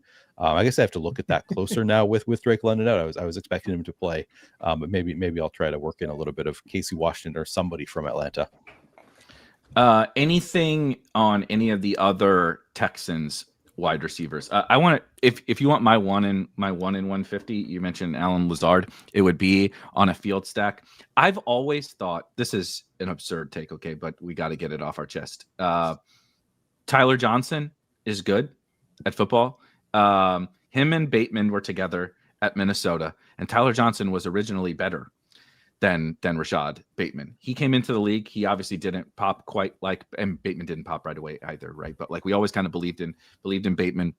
Tyler Johnson, I will never forget it. He went to Brady, right? He had to play with Tom Brady. And if notably, Tom Brady and the old rookies who kind of screw some things up, right? It's kind of like the Aaron Rodgers stuff, like Roman Wilson, you go stand on the sideline, right? Caleb Johnson, you go stand on the sideline, because if you don't do the right things, I'm going to yell at you and embarrass you on national television. And that happened a lot for Tyler Johnson. He was, in the wrong, making the wrong read, whatever. But I kind of think he can play, and he's definitely going to get the opportunity today. Arian Smith stinks. Alan Lazard is old. I kind of think like a $3,100, like I said, 1 in 150 Tyler Johnson on a Fields stack is interesting. But anything on like Xavier Hutchinson, and just any of these other cheap guys, Jordan, that we haven't talked about. Tyrell Shavers, right? No Josh Palmer today for the Buffalo Bills. I just want to get these guys out there because I'm sure people are like, right, they're galbraining like we are galbraining, because there's so many. There's literally you can play so many different cheap guys. Yeah, like I said, Jalen Noel is the only one on the Texans. Xavier Hutchinson's fine. Jaden Higgins is someone I'm not touching. He just didn't look good. Like I watched try to watch a lot of film when I have the opportunity to, because balancing college and the NFL is a little difficult. Those primetime games I'm able to actually stay up for and actually dive into a little bit. It was bad, man. It is very concerning how he was getting off press. I also think that Braxton Berrios getting any snaps is something that is just terrible for the Texans. I can't believe it. Yeah. I think Alec Pierce at 46, obviously the big splash guy. Oh, Malik Washington, that's another guy. Falcons have a ton of injuries on their defense. I actually think, like, the more I've thought about that game, I see this as the one we're talking about next week. We're like, oh wow, the Dolphins offense just figured it out, and it was like, oh, it's a dome. Oh, the Falcons are dead on multiple positions that matter for football. Like Drake London's not playing. Like maybe the Dolphins get a few stops and then they're playing with a lead. And then Tua finds some sort of resemblance of what he used to be over the middle of the field. And, you have Billy Bowman, Jalen Walker. They have, I think, another corner out, which is pretty important. They still have Jesse Bates and different things. Oh, Devon Diablo. So it's like, it wouldn't surprise me if Malik has the game he was supposed to have 3 weeks ago. When he was kind of a little bit popular. So that would probably be the only other cheap guy I'd recommend. All right. Let's do some of these other wide receivers. Neil, I'll let you as we move up the pricing tier, right? Jamar Chase guy, pretty good at football, pretty good matchup. No Sauce Gardner on the other side. Devontae Smith. I don't know if people have heard, similar to it's National Tight End Week. There's also when one of the big three and I'm including Dallas Goedert in that, right, from the Eagles is out. John Dodson, these other guys, they don't throw it to them. We just throw it to the good guys. So Devontae Smith at 5,900 looks pretty good. Cortland Sutton, we talked about the cheap Broncos wide receivers, right? Cortland Sutton, a little bit more. There's a lot to like across all of, despite how bad the games are today. I actually like a lot of wide receivers. What are you doing as we move up the pricing tier? Yeah, I mean, Devontae Smith looks great. He's going to be super chalky, but I think with good reason on Devontae Smith. We'll play some CeeDee Lamb, some George Pickens. Egbuka, sort of chalky here, but looks really good with Mike Evans out. Obviously benefits there. Jalen Waddle, I mean, Jordan was just talking about how Miami might look better here. I think Jalen Waddle just has an awesome role with no Tyreek Hill. And he's actually not crazy high owned for a $5,700 guy with the role that Jalen Waddle has. So I like him quite a bit. Diggs, if I'm going to somebody from the Patriots, would be my favorite, just getting barely double-digit ownership. I think T. Higgins is sort of sneaky. I guess he's getting double-digit ownership, but I think more people are going to be going to Jamar Chase. And I think Higgins also could benefit from this banged-up defense. Just kind of scrolling down, trying to see if there's anybody else. I think I'm going to be playing a lot of stars and scrubs among my wide receiver core, at least. I like Chase, I like Higgins, I like Ibuka. I do like Devontae Smith, who I guess is kind of mid-range, and Jalen Waddle, but it's a lot of the cheap guys that we talked about are going to be kind of the bigger priorities for me, I think, at wide receiver. I don't think I have a ton in the mid-range. What about you, Jordan? Chase obviously looks great with no sauce. Pickens, to me, at 3% projected ownership right now, stands out as a guy against the Broncos defense. Pat Surtain is definitely going to be. I think he's going to shadow CeeDee Lamb. I think that is the method they're going to use. I don't think they're going to go with put Patrick Surtain on George Pickens and let's try to bracket CeeDee Lamb, because I think that method the Eagles showed that was a bad one there. I don't care much for Egbuka. Like, I know he's kind of popular, but I'll take the $100 and go to Denver and Dallas, where the game has a higher total. It's not getting a ton of ownership. Devonta Smith and Cortland Sutton in that range are nice. T. Higgins is also the standout for me on the Jets, because I think that the way they're going to defend Jamar Chase is going to be through bracketed coverage. Other than that, there's not much in that 5K tier. Like, I'm not playing Ted. Waddle's fine. Diggs is, I think Denzel Ward shadows him lean. I think you mentioned that earlier, that you thought that was going to be the case. I think that's going to be the case. Zay Flowers is fine in a Huntley stack if you really want to. I don't think you have to, but you can. And then other than that, nobody else. One thing I wanted to note for Devontae Smith is, Jordan, you mentioned Paulson Adebo and Javon Holland when you were discussing the Bo Nix, right? Bo Nix shockingly started cooking when some injuries happened in the Giants secondary. Those guys are out today. Brian Burns is playing. Poor Jalen Hyatt, by the way, healthy scratch. No Malik Neighbors, and Jalen Hyatt's getting healthy scratched. My goodness. From the Bolitnikov to this, it's quite the fall from grace. But just look, Devontae Smith is going to be popular, but if you're fading, you're not going to have very much fun. I don't know if I'm playing him yet, but he's going to get a bunch of targets, and the matchup is pretty good with that the current form of that Giants secondary. I also want to shout your Zay Flowers call, because I mean, I like the likely thing as well at tight end, but the Bears also, right? Multiple corners are out for it. We're going to get Nashawn Wright, the pride of Last Chance U, I believe, probably covering Zay a lot as Zay moves around, right? And it's going to be pretty rough in the Bears secondary. And I think that's interesting leverage on Derrick Henry, right? On some of the other more popular guys in that tier. Nobody really wants to play Zay without Lamar Jackson. So I think he's pretty fun. I agree. I love the Mims call just generally, because if this game goes nutty, Mims can be a big reason why that happens. I do prefer Troy Franklin just a little bit. I apologize for not crediting you in the chat. I like the kind of scheme versatility that Troy Franklin brings as opposed to Mims, because if the Cowboys do say, yeah, maybe we don't want to do that 50% man thing against these guys because they're a little bit better than Robbie Chosen and Chris Moore and stuff like that, it's like, then, okay, maybe does that hurt Mims? And then Franklin is a little bit better, right? He can kind of win both ways. I think that is about it at the wide receiver. Michael Pittman. I know I said you don't have to play him, but I do think it's actually a pretty good spot for Michael Pittman against the Titans. Let's do tight end, and then we will, of course, hit defense at the very end, give our bold takes, and answer as many of these questions as we can. Neil, there's actually quite a bit at tight end, and some of the best point per dollar from a projection standpoint plays are at the tight end position. Where are you gravitating to here? Yeah, I mean, Goddard without AJ Brown, always going to look awesome. He's going to be chalky. He should be chalky. Schultz with no Nico Collins. We saw him as kind of a target hog last week after Nico Collins left the game. Should happen again this week against a beat up San Francisco defense. So I like Dallas and Dalton.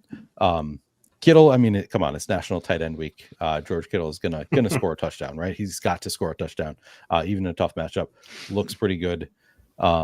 Tyler Warren, I actually like in my run of the Sims didn't get to much Tyler Warren, which kind of surprised me. I think because the price tag is so high and there's so many other strong tight end options. But he's like clearly the most likely to put up a big game. Kyle Pitts, even with Kirk Cousins, I think I'm going to go to Kyle Pitts just because of this matchup. I think Pitts should be able to have some success here. He looks healthy, and then I am going to be going back to my guy Mason Taylor. Let me down last week in a pretty huge way. But I think that he probably is still the number one pass catching option for Justin Fields, even after whatever that was last week. We saw there was a stretch where he was targeting Mason Taylor pretty heavily. Maybe the coaches talk to him and tell him, hey, you want to keep this job, maybe target the guy that we want you to target. I don't know, but it's a nice matchup. Tight ends against Cincinnati is just a thing. Mason Taylor's 3,500, so I love Taylor here. Yeah, and then like Colston Loveland, like with no Cole Kmet, I think might work out pretty well here. I don't know what to expect. He has not been targeted. The tight ends in general have not been targeted much so far by Caleb Williams, so it might not really be anything, but he becomes viable, I think, without Cole Kmet there. Kate Otten, viable. Evan Ingram in that matchup, like they're looking for a tight end. You guys hear that they're looking for a tight end in Denver, so apparently not the Joker role that we expect him to have. But nice matchup here with Dallas. Well, he's the Joker. They're still looking for their tight end, right? That's Ingram is only when they said he was the Joker, we didn't realize he was only the Joker. We thought he was also the tight end. Yeah. I apologize. I was looking at Tyler Johnson stats because the guy triggered me in the chat. Did you mention Theo? Jeremy was asking about any Theo Johnson for you. Not a priority for me. Maybe he makes my player pool, but yeah, not somebody that I'm actively targeting. All right, Jordan, let's talk about some of these tight ends that you're into today. So I'll give the Theo Johnson take as Jeremy. I think the interesting thing about Theo Johnson this week is actually on the Eagles front. Jahad Campbell is now playing edge rusher because the Eagles are so depleted at that position right now, which puts Nakobe Dean in coverage a bit more. So it makes me want Theo Johnson because Nakobe Dean is just not good in coverage. It's just not who he's been. He's been pretty underwhelming as a pro from Georgia, but going through the top tier, like starting out, like Tyler Warren stands out to me and George Kittle. Those are the two, 45 to 5.5 that are kind of chalky that I see. I get it. I don't like Dallas Goedert this week just because it feels like he's so chalk and it feels like everybody is going towards him. I actually like Dalton Kincaid a lot more than Dallas Goedert from a GPP perspective. Panthers been pretty bad against tight ends. I know Mason Taylor didn't do it, but if you watch the Jets try to throw a football, you can see why. Kincaid against cover 3 has had some pretty good numbers with Josh Allen throughout his career, and the Panthers basically live in cover 3. That is where Kincaid's made his money. Kyle Pitts obviously gets a bump because of no Drake London. He's fine. I don't really care too much to get to him. And then Colson Loveland, I don't mind at 3K, but I just love Likely. Like, I guess you can call him Isaiah Lovely this weekend because that is where I feel towards him. He's just like, it's just so much fun to play a $2,600 tight end that, again, people before the season were telling me this guy's better than Mark Andrews, and now he's 2,600 and nobody cares. Like nobody, whatever. It doesn't matter. Like he's put up GPP scores with Mark Andrews, and this Bears defense, I totally understand. It's it's Tyler Huntley. It got you, but at the end of the day, I can see Isaiah Likely getting 15. I can see that type of game coming from him. And at 2,600, that's how you get your freaking Bijan, McCaffrey, Jonathan Taylor build fit in there with your Tyler Huntley and Isaiah Likely stack. That's how you pay it off in GPPs. I love it. Yes, I am staying hydrated. J3, that's how you stay jacked up to play all the bad tournament plays that I like to play, like Tyler Johnson. I did not intend to make this a Tyler. I dig these holes for myself, but that was not my intent. I'm not playing Tyler Johnson. Maybe now I should, but that was not the goal. I like a lot of these other guys a little bit more. I just thought, hey, look, if we're gonna play Justin Fields stacks, Garrett Wilson and Josh Reynolds are out. Let's get into the weeds. You know what I mean? All right, let's answer some questions. Shiv Daddy asks about, because there's defenses included in here, Neil, so we can kind of get off our defense takes as well. Jalen Noel on FanDuel, Jalen Noel and the Baltimore defense, or Marvin Mims and the Saints defense? Saints defense. Man. Yeah, I think I'd go Mims, Saints defense. Saints defense is rough, is really, really rough. Yeah. But I get it. I do get it. I do think we talked about this too. I think on Thursday, the defense stuff with the way projections work and the pricing on these bad defenses they're so cheap, right? Like on DraftKings, they're 2,000, 2,100 every week. They keep coming in popular, and it's I think there's actually an edge to playing defenses kind of in the mid tier, just 2,500 to 3,500 on DraftKings, where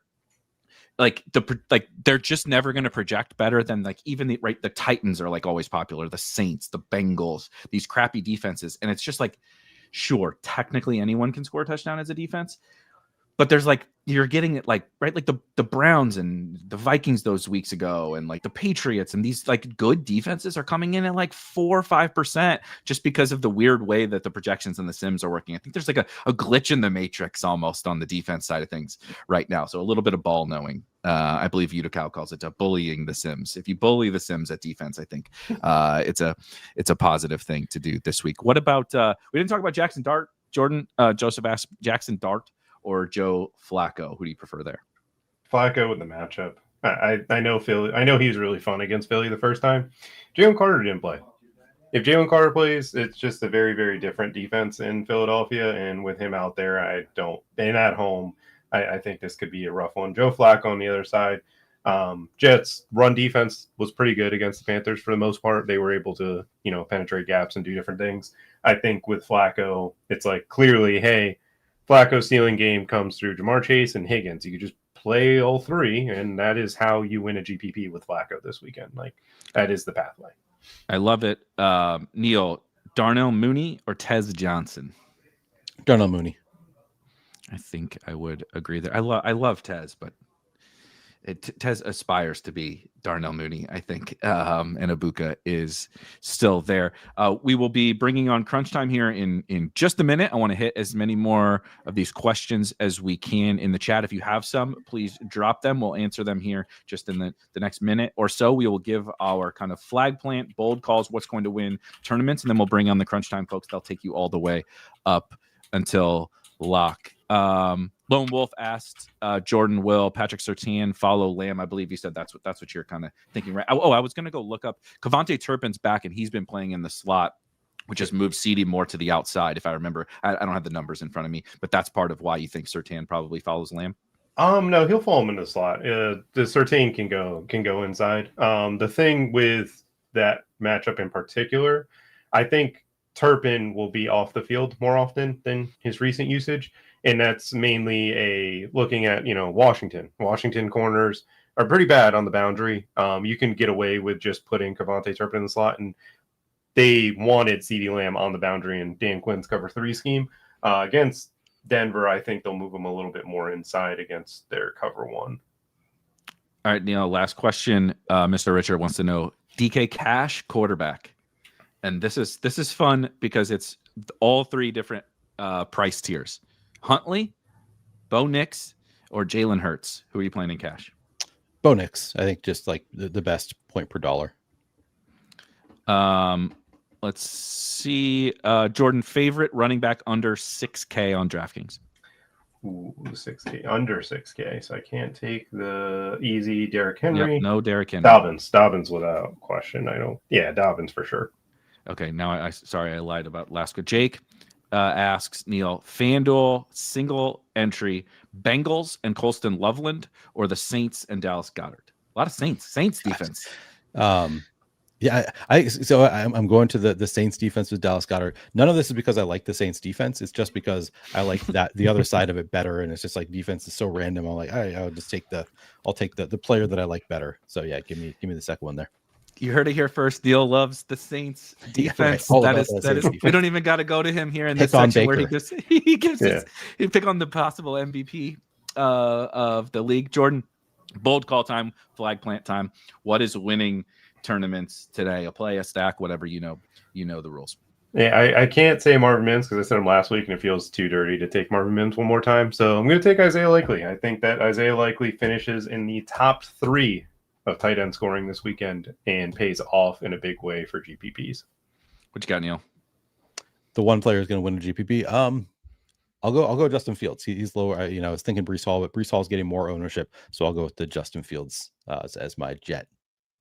Chris wants to know, ask what defense I mentioned earlier. If you were not here, the Cleveland Browns is my favorite defense on the week, and I'm going to say Tyler Johnson. No, I'm just kidding. I am going to go to. I love the Bengals passing game here today, and I was going to originally say Jamar Chase. I'm going to go to T. Higgins. Actually, Jordan has sold me. I think this is just like an absolute eruption spot for T. Higgins. He's an awesome pivot in that price range, right? He's kind of a pivot off of his own teammate. There's just tons of fun little leverage with T. Higgins, and nobody wants to play him. Despite, right, the Sauce thing is just like everybody's like, no Sauce, it's Jamar Chase. It's like, well, that's also pretty good for T. Higgins too. He's never going to draw Sauce, and he draws worse corners than Chase does. Let's go ahead and bring on Crunch Time. We can get some of their takes and pass the baton over to those guys.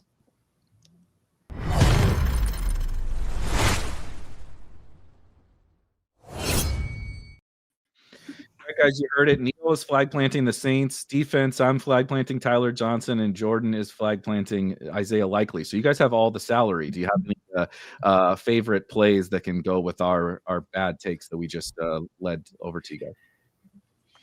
Yeah, I'm gonna double down on a bad defense and say, don't play the Saints defense, play the Bears defense, and that's the big. God, TJ, get out of my head! No, Get out of my head, man! No, come on, play Tyler Huntley. He was cool. I'll play him in 1 to 20. We're just not contrarian over I got here. Me, 20. Eric, Yeah. and Neil, just Tyler Johnson, Isaiah Likely, and company. We're just perfectly. We're just on par with everybody else out there. We just play the TJ obvious plays. Yeah, TJ. Neil just listed 400 plays. He listed too many, and then I went on a soliloquy about Tyler Johnson, and we're getting roasted in the chat for not being contrarian That enough. trolls are coming in hot because you guys are simultaneously talking about bad, stupid plays that nobody will ever get to, but also the two obvious of plays. So Yeah, you're too off the board, and We got to go medium obvious. Dude, We Neil do needs to medium play obvious. 150 of the same lineup every week. That is, he can't play 200 different lineups. For God forbid, Neil wants to diversify his player pool. It was funny though. But also, Aaron, just so you know, hey, Will, me, and I guess him are Panthers fans here. We're going to rotate our running backs. I think that's pretty simple, guys. They're going to play 50% each. It feels like every week. Neil, get Kamara out of your pool though. You don't need that. I mean, I'm just assuming he's going to make. I'm not like targeting Kamara, but like, yeah, I'm playing a lot of lineups using a sim. I'm probably going to get to some Kamara. Can I just before we sign off, Chief? Can we get a Halloween candy take? We were asked about favorite Halloween candy, and then a candy corn take as well. I need some better vibes than Neil was giving me when we started the show about pro candy corn propaganda. I actually am pro candy corn. Oh, yes. I mean, I'm pro pumpkins too. Like, the pumpkin and the candy corn are about the same. My favorite, I guess I'll just go with my favorite candy. Kind of, I don't know. It's kind of mid, but it's Butterfinger. I really like Butterfinger. That's a contrarian take. That's a contrarian take. I haven't had a Butterfinger in a long time. Man, maybe I have to get me a Butterfinger in Chief's honor today. Let me plug in one of my favorite plays of the day, and this guy is a year-to-year favorite since he's been in the league. And man, maybe I'm crazy, but doesn't Kyle Pitts have to catch 8 balls today? Oh, no. I like Kyle Pitts and the Atlanta offense. We're getting Kirk Cousins' revenge against his own team because they've now sat him. And I think Kirk Cousins comes out to prove something today. So fire up the Atlanta offense, one of the highest totals on the board, and they really aren't over-owned outside of Bijan. Like, no one's really interested in the offense at all. They're at home. The Dolphins have no one.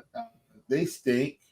And, I mean, really, this offense should come out humming. Like, realistically, and I know you guys got to go, and me and TJ will get to it. I think Kirk Cousins is way better than what we saw last year. I think it was all injury. He couldn't move around. He was off his spots. I actually think he has a really good game today at home. And he's only got to play 1 or 2, and I'm assuming Penix will be back whenever he's healthy. Kirk Cousins for the win today. Give me this Atlanta offense. I love this. I love this take. I'm glad, Chief, we got to talk to you before we got out of here, but we will get out of you guys here. Enjoy week 8. These guys will take you up to lock, all of that good stuff. And we will see you guys in week 9. Cheers, guys. I would love to make fun and say you guys are all being ridiculous with these plays, but I got one that's pretty gross too. I got a gross cheap quarterback play with a cheap stack as well. So we are all aboard some of these gross plays today because it's kind of a gross slate. It's very spread out. There's nothing that stands out as like a clear top stack today. There's a lot of great running backs who are expensive. There's a lot of great receivers in the mid-tier today. But for the most part, there's nothing that no team that aggressively stands out. but we're just going to help you break it all down. We're going to talk cash. We're going to talk tournaments. My name is TJ Zwarych. This is Will Priester, Chief Justice 06. How you doing, Will? I'm doing good, man. I actually kind of like this slate today. I feel like $1 million is going to be in my fantasy account when I'm done playing today. Hopefully that feeling is right. I'd even take 100K, TJ. 100K in my account.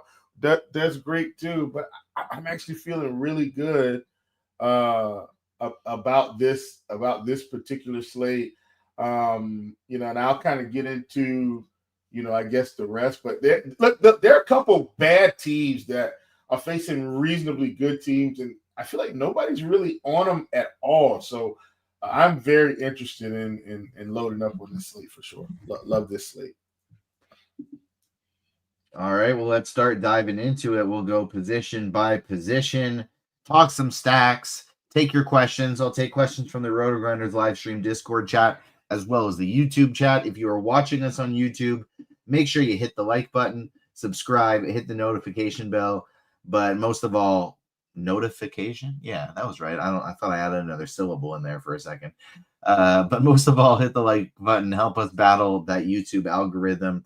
And if you want access to the tools that we're going to be referencing, you can get them without a commitment. You can try an NFL 3-day pass, build lineups for today, for tomorrow, get yourself some showdown slates in there as well, all through the weekend for only $9.99. So get yourself a 3-day pass, access to SimLabs, Lineup HQ, all of the goods.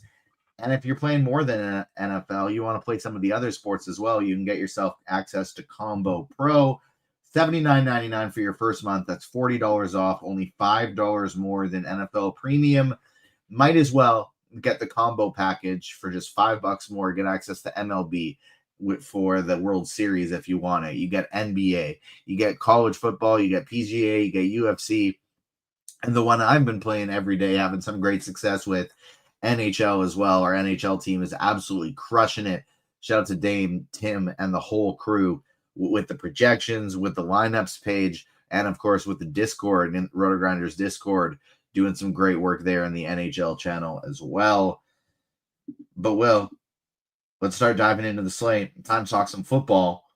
And there are the two quarterbacks who are projecting with the highest optimal rate right now over on DraftKings. Those are the two that I like the best today. Jalen Hurts, Bo Nix. I think these are the top two options. Hurts a little more expensive, but I do really love that you just have these two clear double stacking options with him today, and then you just have to figure out the rest of your lineup around that. I am big on Hurts and Nix today. I'm going to be going overweights on both of them. Starting out with these guys, how are you planning to handle the kind of top two projected quarterbacks? I like Bo Nix because, look, we've been in some really high scoring affairs here. Dallas on the road, really high total. So I think I side with Bo Nix because I actually feel like Dallas has a competent offense and points will have to be scored in that game. So that's where I am. I'm Bo Nix over Hurts. And that's because Hurts is at home.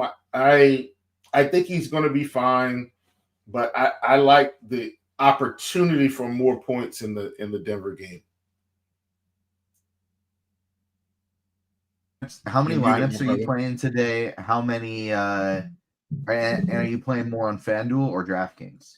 I am playing more on FanDuel today. I am playing on DraftKings. My DraftKings lineup is done because I wanted to make sure I had that ready to go for our 4-man. Bragging rights on the line, TJ, this week as I got stuck with Andy Dalton. But all in all, I am done. And I did approach DraftKings slightly different because the receivers there were just so much cheaper, like overall, some of the guys that I like. So I will say that I did approach them, approach that slightly a little different, but I'm mostly playing FanDuel, pretty much single entry, not really mass multi-entering this week. But I am feeling really good, man. I think I'm on to something here. So ready to roll. And so overall, in your single entry lineup, is Nick somebody you're going with, or are you riding with Kirk Cousins today? I'm rocking with Kirk Cousins today in my single entry just because I think the Atlanta offense is going to take off. I will say, I like Bo Nix, obviously, for obvious reasons, as what I mentioned. Believe it or not, I really like Daniel Jones. I think Daniel Jones has been really good just consistently this season and just doesn't get played most weeks because Jonathan Taylor is just soaking up so much of the fantasy goodness. But, TJ, what if I told you if you played Daniel Jones and Jonathan Taylor, like just those two from the offense, you should have done really well or had a stable fantasy point floor almost every week. So I wanted to plug Daniel Jones again, because this is a guy that we just weren't playing, TJ. And now he's more expensive than he's been consistently the past few years. But, this team has been playing really well. And they get a Tennessee defense today, or a Tennessee Titans team that's not great, missing a lot of pieces on offense. So I like Daniel Jones and what I think he will be able to do today. And then also, I played Dak Prescott, I think, every week, TJ, and that he's just getting it done, right? Every week, just getting it done. So I like Dak. I think he'll be fine in Denver. He will be the reason that this team wins, not the reason that they lose. In terms of cash quarterbacks today, I think on DraftKings you're choosing between Bo Nix and Jalen Hurts. Probably a slight preference to Bo Nix for me just to save that salary. But then if you can afford him, go up to Hurts. And then on the FanDuel side of things, I feel like, again, Bo Nix is the guy. But if you're making a pivot over there in cap, pardon me, would have tried to mute there, but something got caught in my throat unexpectedly. Sorry about that. Nix is the preferred guy, but if you're making the pivot, I do think it probably is Kirk Cousins as the guy over there on FanDuel to go there all the way down at 6K, a very, very nice salary saver. Can I mention this one more thing, TJ? I'm a quarterback. Sorry. I have one more guy that I don't think, just as a team, people aren't playing this week, and I don't really care. They've been productive. Here's the deal, man. Drake May's been good this year from a fantasy perspective, and he's not getting any love either. So this week, when I feel like everybody's gravitating towards the Dallas game, and you know how much I play Dallas, TJ, because you've seen my lineups most weeks. Like Daniel Jones, Drake May, Kirk Cousins, like Daniel Jones and Drake May of the group that people just aren't playing this week. I think this is a fantastic spot for these guys. Fantastic. Few other guys that I'm getting to in tournaments, getting some Mayfield, getting some Flacco. I like the Dak Prescott call a lot. I'm getting him as well. It seems like the guys on the last show are all over Pickens. I'm still going with the CD Lamb route. Like, we're kind of all just guessing, although, those guys are probably they're probably right. I'm probably wrong, but we are kind of guessing where Pat Surtain is going to cover. Will it be mostly? Is he going to shadow CD Lamb? Is he going to stick on on Pickens?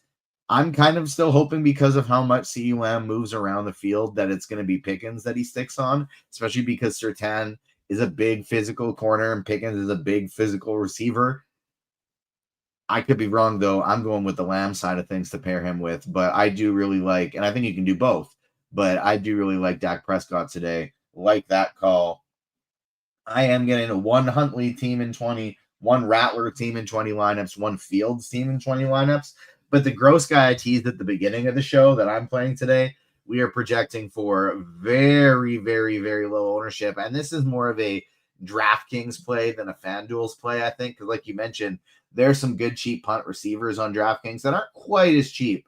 Don't do quite as much for your lineup construction over on FanDuel. And so I like CJ Stroud on DraftKings. Let me rephrase that. I don't like CJ Stroud, but I like that I can do a little triple stack, pick one of Hutchinson or Higgins, and then play Jalen Noel and play Dalton Schultz. stack that team up, and then they're so cheap that I play Christian McCaffrey, Jonathan Taylor, Bijan Robinson all in one lineup together, get another mid-range receiver in there too because of how much salary that I'm saving. So I'm getting some CJ Stroud triple stacks today. Not really because I trust Houston and I like them and I think they're going to do something special, but more so because I like the build I can get with them. And then if Stroud happens to score 3 touchdowns, something like that, then I all of a sudden I can have a good day as well. Teasing those expensive running backs as we transition to the running back position. There's Bijan Robinson, there's Derrick Henry, and there's Christian McCaffrey.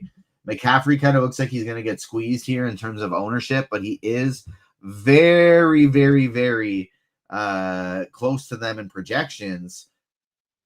How would you rank the big three tonight? Bijan Robinson, Jonathan Taylor, Christian McCaffrey, and who, if any, are you getting to in your lineup?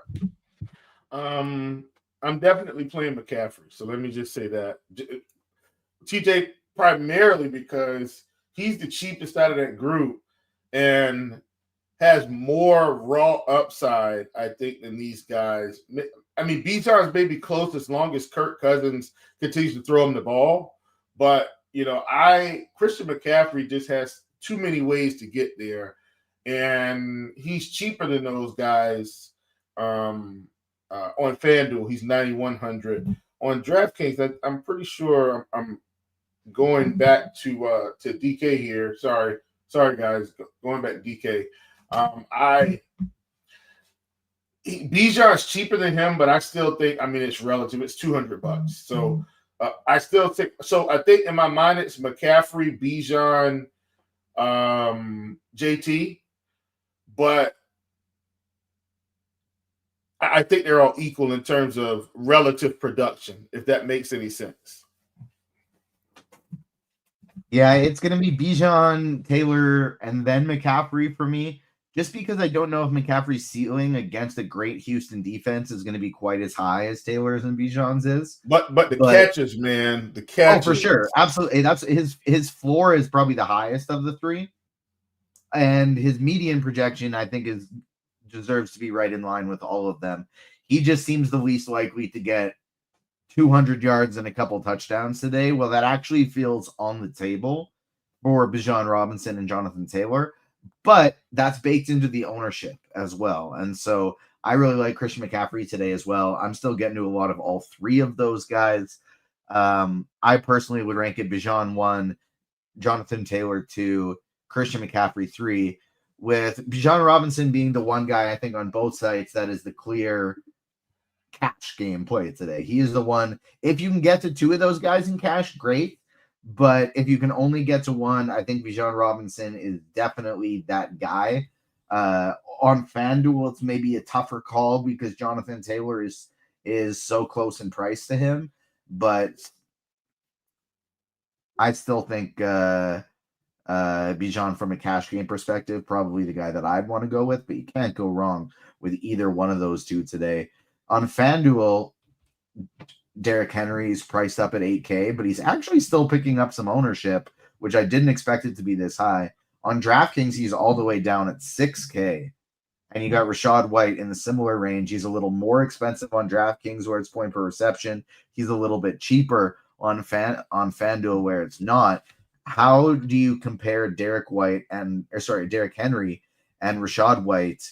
Are you getting either of these guys? And if you can pick one, who would it be? I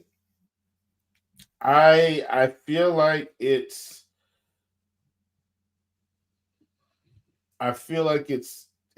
Derrick Henry mentally, just because I feel like the carries will be there. I do think Huntley makes this offense better. Huntley has some rushing ability, which hopefully helps Derrick Henry. So I'll go Henry because I think he has a stable role. I do think White will be in a better situation today, if that makes any sense. But straight up, I think I go Henry. But that's not to put anything away on White. I think White's a great play also. Yeah, I really, really like Rachaad White today. I think on both sites he would be my guy, even though he's a little bit more expensive. On DraftKings, I still prefer him over Derrick Henry. I'm going to be going mostly with a Derrick Henry fade today. I think I only have him in 1 of 20 lineups. It's a great price, but just not a sorry, I got distracted by power in chat saying Derek White is active today. TJ, you were correct. That's kind of funny that I accidentally said that because Derek White was questionable for the Celtics today and is playing. But on hey, FanDuel, good job, chat. Good job. Yeah. Whoever said that, you said it was power. That's power, yeah. Oh, good job, chat. Good job. And you guys will be pleased to know that you do not hear my smoke detector going off this afternoon. No smoke detector. I fixed it immediately after the show because TJ, it didn't start until the show. Like there weren't any issues, and then beep. I'm like, come on, really? That has been taken care of. Chief maintenance took effect. My wife came home, was like, hey, he took some batteries. Like, yeah, needed to fix the smoke detector. It is done. That is some funny stuff. I will say on FanDuel with Rachaad White, Derrick Henry, that conversation, I think the answer is actually Devon Achane is a better play than both of them at 7,900. Like Achane feels too cheap on DraftKings at 7,300, and I do like him there. But on FanDuel, he's priced basically the same as these guys, and he's still more expensive than a Henry and a White on DraftKings. So Devon Achane, like quite a bit over here. Obviously, we've talked about Christian McCaffrey already. Among some of these cheaper options, who do you like best with guys like Breece Hall, Chase Brown, J.K. Dobbins? Some people have talked about Alvin Kamara. I personally like Dobbins quite a bit, but I'm not getting to much on DraftKings personally outside of Taylor, McCaffrey, White, and Bijan. Like that's almost my whole pool with just a touch of Dobbins, touch of Henry, touch of Achane, one Breece Hall lineup, one Tyler Algier lineup. Yeah, I'm mostly Bijan, McCaffrey. I do like Rachaad White as well. JT, I think if you can get him in, I do still like JT. I think JT has tremendous upside. Also, I think on the sneak tip at running back, I know you've kind of mentioned a few guys. I do feel like on the sneak tip, believe it or not, based on the salary, it is one of Breece Hall or Chase Brown. Just because they're not as high owned as these other offenses. And like New York has some guys out. It feels like they should try to get Breece Hall more involved. But I also feel like the Bengals should actually be putting up some points today. So that's kind of where my Chase Brown affection comes into play. So I feel like those are sneaky guys that don't have as much ownership as they may have in a normal situation. Yeah, Chase Brown, cheap on both sides, especially on DraftKings. Not getting there personally, but I totally get it from a salary perspective. Like he's so cheap, and it's finally a matchup that, hey, the Bengals are actually favored in this one. And we saw he looked good with Flacco opening up that offense a little bit last week. So not on him personally, but I do totally get it. Let's pivot to the wide receiver position where we have Devonta Smith as kind of like the clear top option today, I think, with no A.J. Brown. I want to play some hurt stacks. He fits right in there perfectly for me. I love Devonta Smith today. I think that is good chalk personally. We're also seeing Jamar Chase and Chris Olave project for very high ownership as well. Those are kind of like the top three receivers people are going to be going to. And Darnell Mooney currently only projecting for about 13%, but that's Mooney's one of my favorites. One of my favorites. Going up with the news of Drake London being out about an hour and 15 minutes ago. Who do you like best at receiver today? Definitely like Mooney, like Devontae Smith, obviously, like Olave. I think all of those guys are are really strong plays. I feel like this week, TJ, we have so many receivers that are unknowns but could be really good, right? So you go to the Titans side of things, and once again, I'm not saying these guys are great, but they're missing their main guys. So you got Jefferson, Dyke, Ayaman, like all these guys. Olave's still cheap across the board. Tampa Bay still missing all their main guys. So guys like Tez Johnson, Sterling Shepard, Cam Johnson, Egbuka should be doing really well. You've got Houston with basically their main guy out. Is it Noel? Is it Hutchinson? Is it Higgins? Who's the guy today, right? So that's kind of where I'm thinking through this thing and saying, man, the world is our oyster. The Jets are missing all of they're missing their main receiver, two of their main guys. And I don't think Justin Fields throws for even 200 yards today, but do Lazard and Smith or Tyler Johnson, like which one of these guys eats up the bulk of it? And TJ, at these prices, really 4 catches, 40 yards and a touchdown is fine. They're all 3K. So that's kind of where I am at receiver today. I do think Mooney is a top play for me. I still like Jalen Waddle, right? On the other side of that game, I think he's still a great play. At the top for me, it's probably Jamar Chase, just because his role is stable. Right behind him would be CeeDee Lamb, which are obvious plays. DraftKings, I think from a cash perspective, you are picking 3 of Jamar Chase, Devonta Smith, Chris Olave, Darnell Mooney.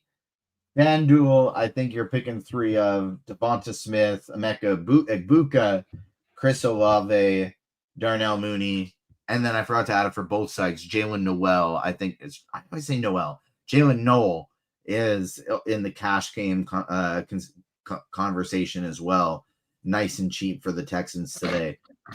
Another guy that is in the cash conversation. Others that I like for tournaments, though, guys that I'm getting to in my own lineups. I'm running a 20 entry max today. And, where did my lineups go? Give me 1 second. I will upload them back in right quick. There we go. Now I can see the percentages. Devonta Smith I'm just basically doubling down on the chalk. He's going to be 30% owned in large field stuff. I'm getting 70%. I'm playing an absolute ton of Devonta Smith. Jalen Noel, next up on my list, getting to a lot of him as a salary saver. And then the Denver guys. I'm spending down at receiver a lot on this slate. Marvin Mims, Troy Franklin, Tez Johnson, Darnell Mooney, guys that I'm just getting to in bunches throughout my lineups because of their salaries. And so I'm spending up at running back. I'm spending down at receivers. Those guys are going to be the ones who are priorities for me. One of the reasons I love Bo Nick stacks today, and we'll get to kind of a summary of what stacks we like best after we get through these positions here. But one of the reasons I like the Bo Nick stack so much is I like pairing him not with Cortland Sutton, who is great. Like, I'm not saying don't play Cortland Sutton. You can absolutely play Cortland Sutton. He's in a great spot. But I like pairing him with Franklin and Mims just because it allows me to still spend up for those expensive running backs, pair them both together, do a little double stack. Tight end position, we got Dalton Schultz as I think the main chalk option today alongside Dallas Goedert. No AJ Brown. Goddard looks great. No anybody for Houston. No Nico Collins, no Christian Kirk.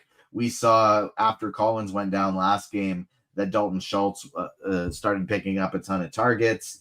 And then you got Tyler Warren looking great as always. Kyle Pitts without Drake London. George Kittle on National Tight End Week. Cade Otton with no Mike Evans. Colson Loveland with no Komet. Mason Taylor with no Garrett Wilson or Josh Reynolds. There are so many tight ends in good spots this week, Chief. Who are you prioritizing? It's honestly, I'm kind of not prioritizing any, but getting a fair amount of all if I was mass multi-area. So definitely Goddard, definitely Schultz, definitely Pitts. I think those guys have a really good shot at some real production. Do you think Cade Otton, do you think his opportunities are real? Like, he's kind of the forgotten son now, but his targets have looked nice over the past few weeks, and they're still down a bunch of guys. So I guess if I had to rank them, I think it's Goddard 1, Schultz 2, at the top for me, and then kind of roll it from there. I like Pitts just because of the situation. On FanDuel, I think I'd have it Goddard 1, Schultz 2. Goddard would be my first cash game choice over there. On DraftKings, it's reverse. Schultz 1 with Goddard 2, just because of that price difference. Schultz is so cheap on DraftKings that I think he is my first choice over there. I'm going to be fading Kyle Pitts. I am a little worried about it, but I like Darnell Mooney as the pass catcher I want to get to more. And then I'm just playing so much Bijan Robinson that there's not really room for a Kyle Pitts in my lineup as well. But I do really like Colson Loveland as a cheap option, especially on DraftKings. He is $3K flat. FanDuel at 4.8, though. He's very cheap as well. And then George Kittle, I think, is fine. Mason Taylor is the last tight end that I'm playing today. I do like him. Actually, turns out I have one Noah Fant lineup, one Isaiah Likely lineup, and one Juwan Johnson lineup. So there are 3 other guys I'm getting to. But Otton and Ferguson, I have pieces of. And then Mason Taylor is the other guy that I'm targeting, a main priority for me, with no top 2 receivers for the Jets. They're probably not going to throw the ball very much. But the Bengals have just been absolutely horrific to tight ends all season long. And so I really like getting to Mason Taylor as well. Top defenses, I'm playing a couple Dolphins lineups. In the few lineups that I'm fading Bijan Robinson, I'm playing a couple Texans and a couple 49ers lineups. I have one Jets. I think the Bengals, in theory, look good, but it's Bears or bust for me today. I very rarely go all in on a defense, but we are seeing the Chicago Bears project for low ownership, and they are priced for Lamar Jackson to be playing. They've kind of lucked into a few turnovers lately, which has made their points from a fantasy perspective look a little bit better than it should. But I'm fading Derrick Henry, and I'm playing a lot of the Bears defense today. That's a big stand for me. Who do you like on D? Definitely like the Bears. I'm perfectly fine with the Patriots, even though they're all the way up. Perfectly fine with the Colts, even though they are, at the top as well. And then give me the Eagles. I didn't get there because I needed the salary, but if you can afford them, I love the Colts call. That is just a defense in a terrific spot today, and I really like them as well. Stacks, top stacks, Will. For me, my favorite is Philly and Denver. I like going Jalen Hurts with Dallas Goedert and Devonta Smith together. On the Denver side, I like going Bo Nix with Marvin Mims and Troy Franklin, the 2 cheapies together. And then my favorite off-the-wall one, it's C.J. Stroud with his cheap receivers and Schultz, a triple stack, so that I can spend up anywhere I want. Who are your top stacks today? Atlanta, like the Eagles, the Patriots, the Buccaneers, the Colts. Colts and Atlanta at the top for me. Dallas and Denver are obvious, so Colts, Atlanta at the top.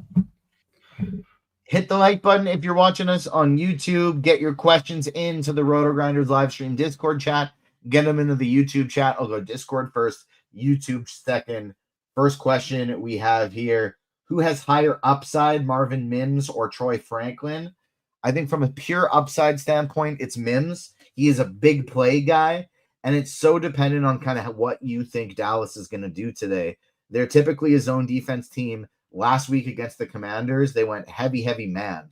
Mims is the man guy and that you want in that situation. Franklin is the guy that you want if they're going to play heavy zone. Is this a new trend for them because they're down defensive backs and they just want to play man defense to simplify it? Or was that because Washington had no receivers and they just thought it'll be easy to man up? We don't know for sure, but I think Mims is the guy with the overall upside. It doesn't say the site, but it says, who is your favorite QB for cash? I think Bo Nix is the guy, cash games, that you're wanting to go to as like the overall top option. Hurts is the pivot on DraftKings. Cousins is the pivot on FanDuel. But cash perspective, I think Nix is the overall top option today. Going over to YouTube, Chief, on FanDuel, Derrick Henry, Devon Achane, or Saquon Barkley? Derrick Henry, Devon Achane, Saquon Barkley. Oh, man. Barkley's been bad, but he's got a rebound. Give me Achane, Barkley, Henry. In that order. So I guess Achane would be the person. 2v2, Chief, Jamar and Rashad White, or T. Higgins and Bijan?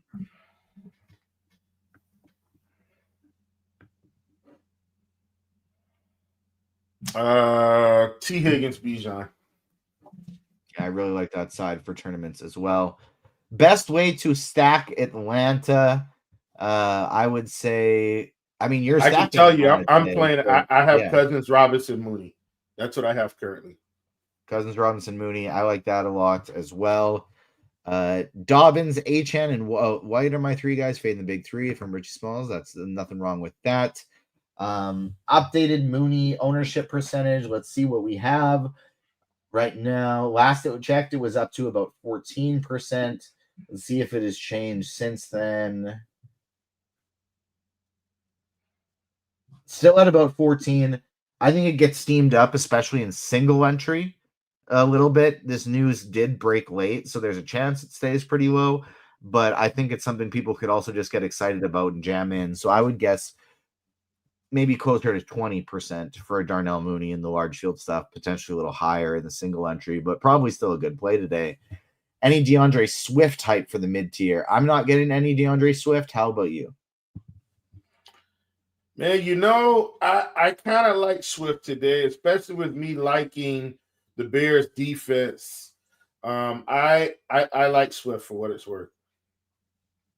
Thoughts on an Achane run back with a Atlanta stack? Love it. If I'm stacking up Atlanta, I really like the idea of playing Achane as well. Franklin or Mims on FanDuel, Chief? Franklin.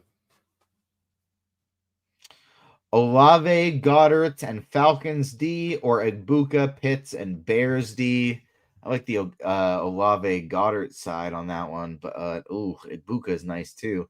Which one? That's kind of a coin flip for me. Which side do you like better, Chief? Olave, Goddard, and Falcons D, or Egbuka, Pitts, and Bears D? Olave, Goddard, Falcons. I kind of agree with what Power said just a couple lines below. Just make another lineup because those are two great 3v3s. Yeah. Top flex 6,200 or above on DraftKings. Projections will say Henry, but I'd say if you don't have Devonta Smith, it's Devonta Smith. If you do, I like maybe Cortland Sutton or J.K. Dobbins there. Get me one of those Denver players. How about the Patriots? Chief, you like the Patriots as a defense and a stack today, if I'm not mistaken. I do. FanDuel Cash, Huntley or Cousins, and Pitts or Schultz. FanDuel Cash, would you go Huntley or Cousins?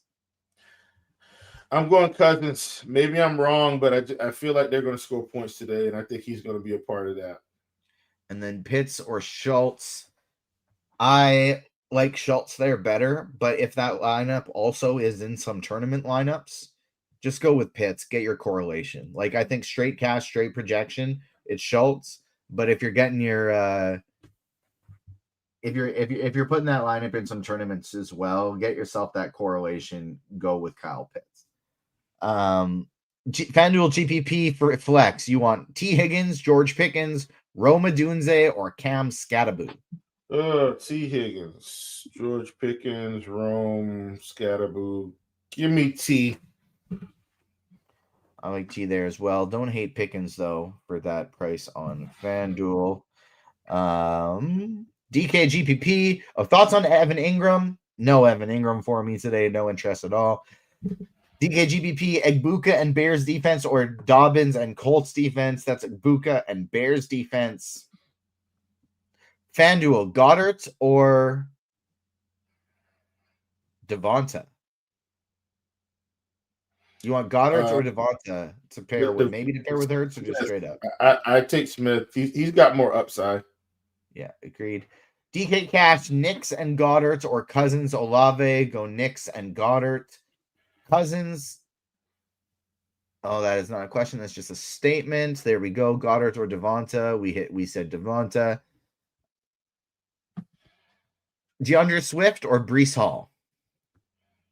Swift. For me. FanDuel Cash, Atlanta D and Schultz or Jets D and Goddard. Go Atlanta D and Schultz. Flacco and T Skinny with Taylor and Bijan. Vile for DK single entry. Yes, it is. Best FanDuel defense, 3,600 and below. That would be. Let me scroll. What are the Bears? They're 38. No, yeah, they're 38 because I have them. Honestly, Jets. It's maybe. Jets are the ones that project the best. Barkley and Bears D or Achan and San Fran. DK Cash. I don't think either of those are cash game options, but Achan and San Fran is the best option there. We have Reach, Lock, FanDuel Cash, Rattler, Cousins. Well, I don't like either. Cousins, I guess, for cash if you can upgrade someone, but that might be too late now. Swift or Chase Brown, that would be Chase Brown. Stevenson or Mooney as a last piece, that'd be Mooney. Best I did end up with Swift, by the way. I went with some correlation today, TJ. That's basically kind of when I got to the end of this build, I went with the heavy correlation. So I took Swift with the Bears defense, hoping that I'm right. I like it. All right, before we get out of here, Chief, who is breaking the slate? And chat was also wondering if you have a favorite sports bet today. Give me slate breaker. Give me Christian McCaffrey. I feel like nobody's on him today, and I think he's going to do pretty well, despite the fact that people feel like this Houston Texans defense is pretty good, and they are. But I think he's got too many ways to get there. I think he gets one in the box. I think he catches a few passes, probably rushes for 70, 80 yards. So give me McCaffrey. McCaffrey scores 2 touchdowns today, which is, will be pretty good to put with his yards. In terms of any type of sports betting or props, I took a fair amount of tackle props, which are, a little bit different, but I took under one of my favorites is Pat Surtain less than 3.5 tackles. That's one of my favorites for what it's worth. I believe it will be Tim and myself back for Sunday Night Football tonight. Yep. So stay tuned for that. We got another football show still coming. Hit the like button on this one. My slate breaker, it's a little on the board, kind of chalky. I'm going Devonta Smith. I think that's good chalk. I think he's going to have a huge game. And in terms of a cheap option, I think it's going to be Jalen Noel. I want to stand by the pick from earlier this week. I am into Jalen Noel as my favorite. Noel, not Noel. Jalen Noel is my favorite cheap option today. I think he's going to have a big day. I think he's going to break the slate. That'll do it for today's show. Thank you so much for tuning in, everyone. On behalf of myself, Chief, whole crew before us, Steve coming in to help shut down all the bots. Everybody, thank you so much for joining. We will see you next time. Good luck today. Peace.